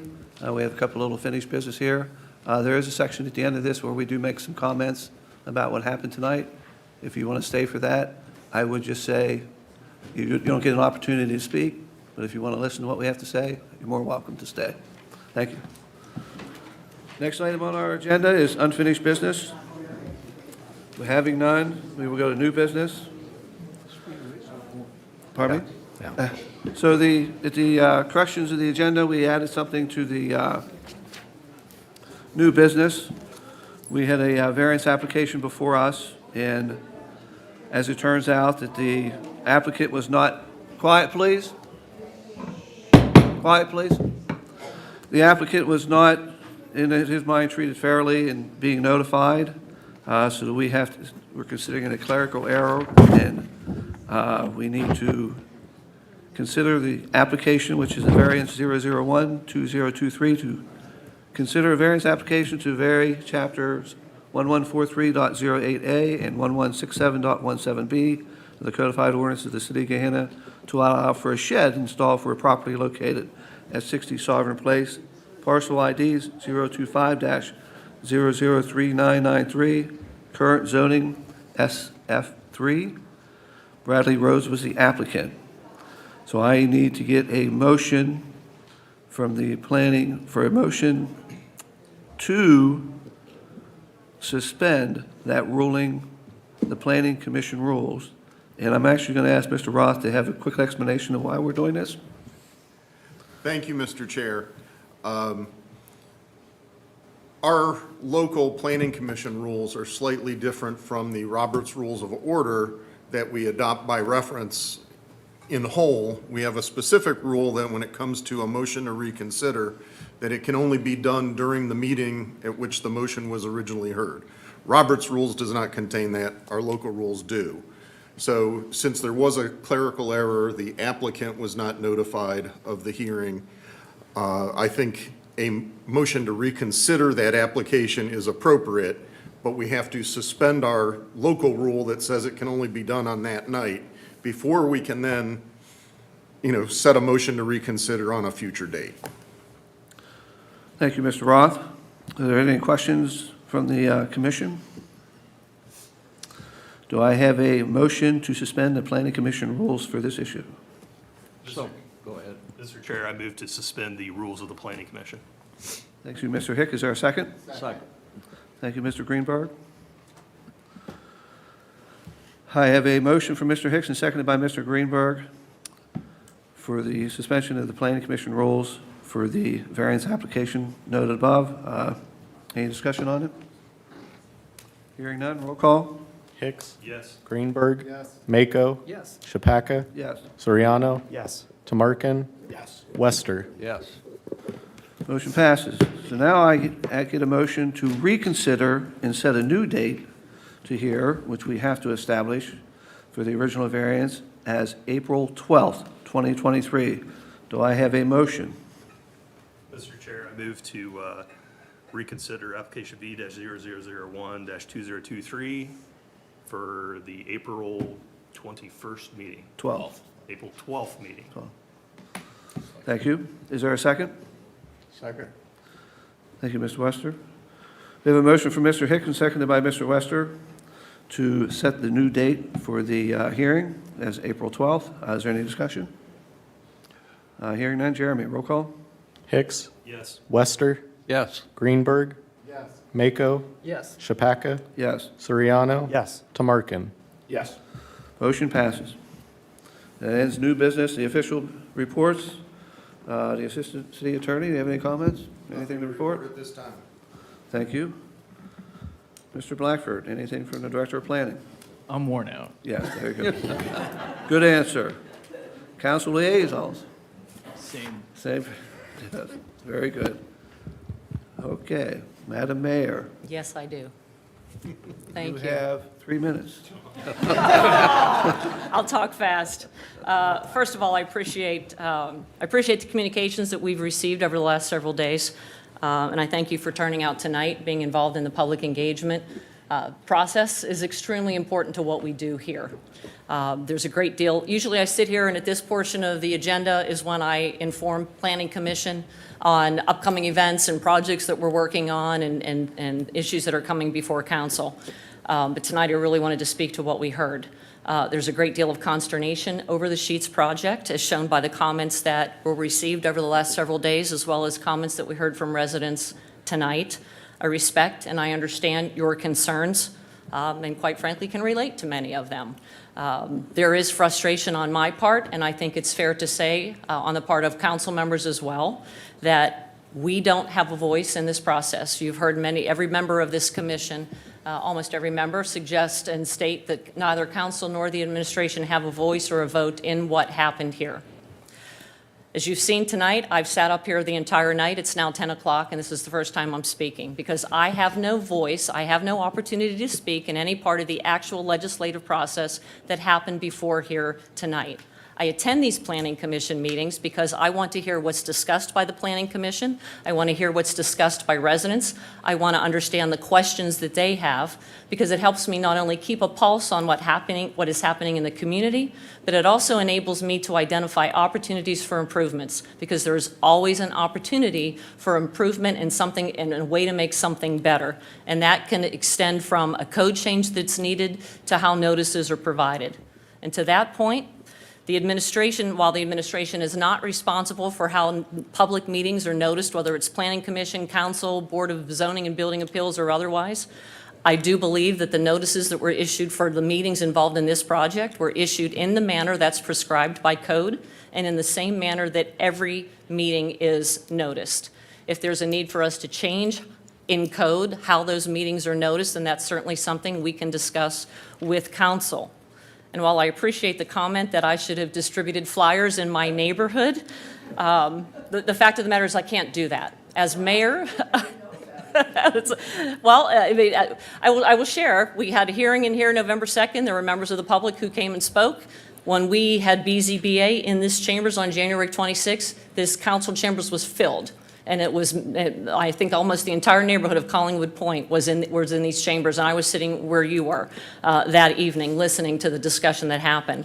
And again, while I appreciate that I should distribute flyers in my neighborhood, I can't do that because in my role as mayor, I have to treat every resident and every project exactly the same way. And if I had treated this project differently, and communicated something differently versus another project, not only would that be unfair to every other resident in Gahanna who has a project that might be in their area, but quite frankly, would also expose us to potential liability. And that is something I will not jeopardize this city to do by treating one project differently than another. I will share agendas for Planning Commission are published 2 weeks before every meeting. Council, Planning Commission meets every first and third Wednesday of the month, except for what, Director Blackford, November and December? Second and fourth. Second and fourth Wednesdays. Yes, January through October, first and third, November and December. Yes, to account for the holidays. Council meets every Monday, except unless there's a fifth Monday. Regular council meetings are the first and third Mondays. Committee of the whole meetings are the second and fourth Mondays. Those agendas are published Friday afternoon. You can sign up on a mailing list to get the agenda directly to your inbox. We have nearly 3,000 residents who are on that mailing list now. You can also sign up to get city newsletters. City newsletters are sent out every month. They inform on projects that are happening in the city, events that are happening, updates on changes in everything from trash pickup to recycling. The newsletters are comprehensive as well. So I know that those go out because I get them on my personal email because I signed up for them before I was sitting in this seat. And I'm also now responsible for helping at least those newsletters get out, as well as our public information officer over there. Again, we have thousands of residents who receive them. I strongly encourage you to sign up to receive those. You can have the agendas delivered to your own inbox so you can see the projects that are coming up for discussion, the matters that are going on in council. We welcome that. I know we have a few council members here tonight. We welcome people to come to council meetings and to give their input and ask questions. I also invite you to contact my office at any time. I'm always happy to have a conversation and to talk about what is happening in the city. I'd like to commend Planning Commission. The folks here, they're all Gahanna residents. They volunteer their time. They volunteer their time for what they did here tonight for 3 hours. We have 2 architects. We have an environmental consultant with 30-plus years of experience in environmental planning. We have a retired ODOT manager. We have, who else do we have? We have a CPA and we have a business owner in Gahanna. They all, every meeting that I come to, they act with the utmost professionalism. They are prepared, they're informed, they ask good questions, and they're, again, volunteering their time in service to this community as part of a process that's established by our charter. In this case, the legal process that is in place, that's established by our charter, which is voted upon by our residents, was followed. It doesn't always get us the end result that we want, but there is a process in place, and that process has been followed. And again, I thank everybody for your time tonight. Invite you to always reach out when you have questions and concerns, and thank you. I know I went beyond 3 minutes, Mr. Chair, but thank you. Thank you, Madam Mayor.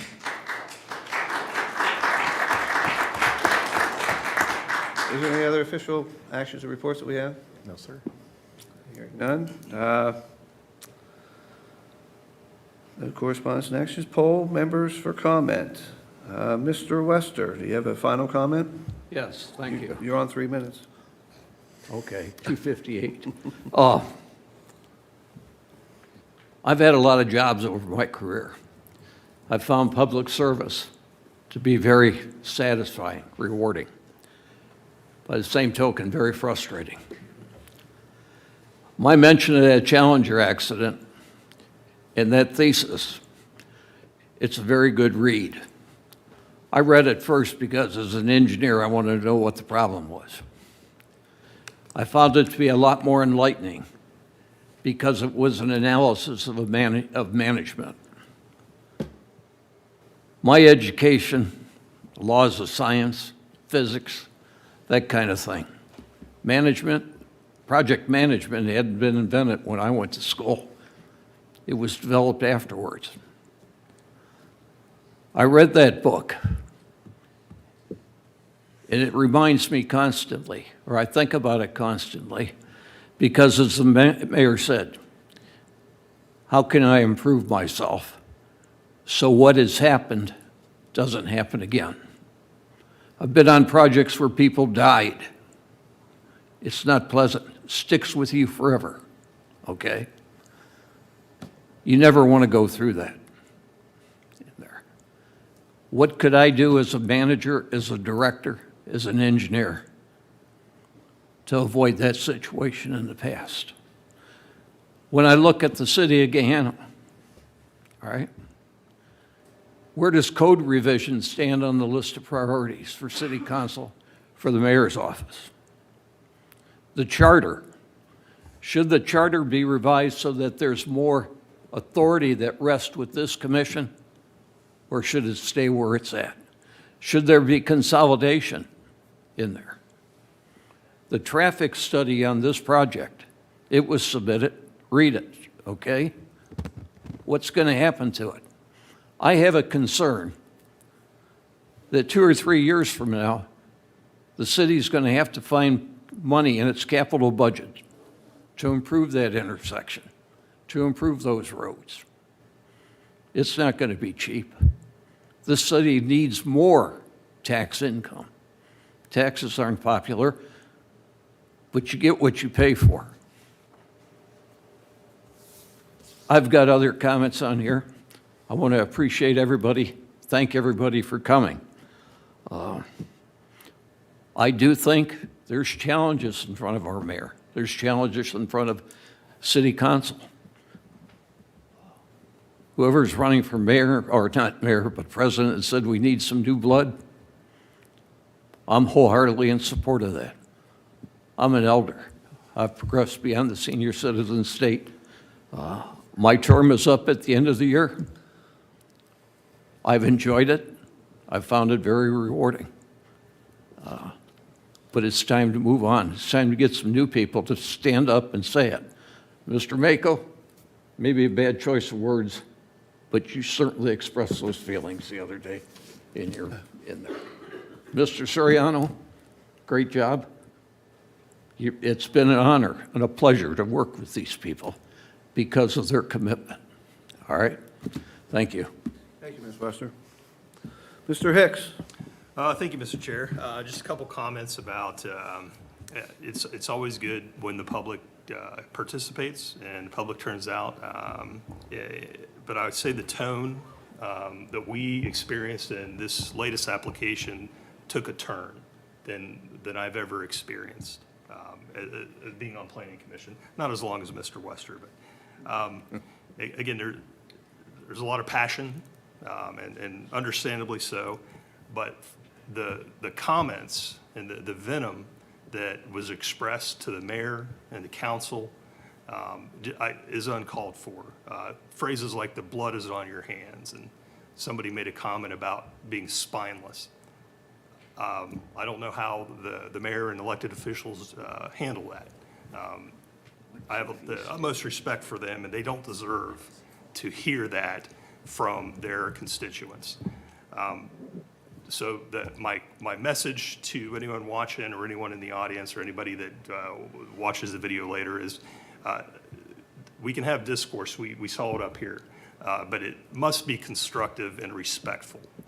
And I hope we never have to go through some of those comments that we received over recent weeks again. Thank you, Mr. Hicks. Mr. Soriano? Yeah, not a ton of comments, but I wanted to echo what Mr. Hicks said. You know, I think there are times, you know, even when this commission, and obviously as demonstrated tonight, we have differing opinions, and that's what makes discourse, I think. But keeping it respectful is of utmost importance, especially if we're going to make any headway. I also want to echo comments just in support of city staff, city leadership, and you know, we always do things, to my knowledge, as I've seen, by the book, and I always greatly appreciate that about the professionalism that our kind of city shows up with. So, thanks. Thank you, Mr. Soriano. Mr. Tabarkin? Thank you, Mr. Chair. Just a real brief comment. I'm going to actually repeat something I said earlier, which is shame on the New Albany company for putting us in this situation. It's not right. You know, they put us in a very awkward situation here to deal with this, and again, shame on them. They should have a little more respect for our community. Thank you, Mr. Tabarkin. Mr. Greenberg? I would like to ditto all the comments about the public process. This is a process, and congratulate everyone who took interest in coming out and making the presentation tonight.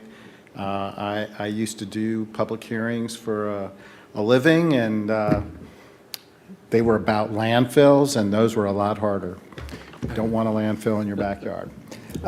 With that, I just let you know I will not be here unless you want to Zoom me in Aruba. I will not be here next meeting. Thank you. Thank you, Mr. Greenberg. Let's have our next meeting on site. Mr. Marco? Bacon? Sorry. I've been called worse. Thank you, Mr. Chair.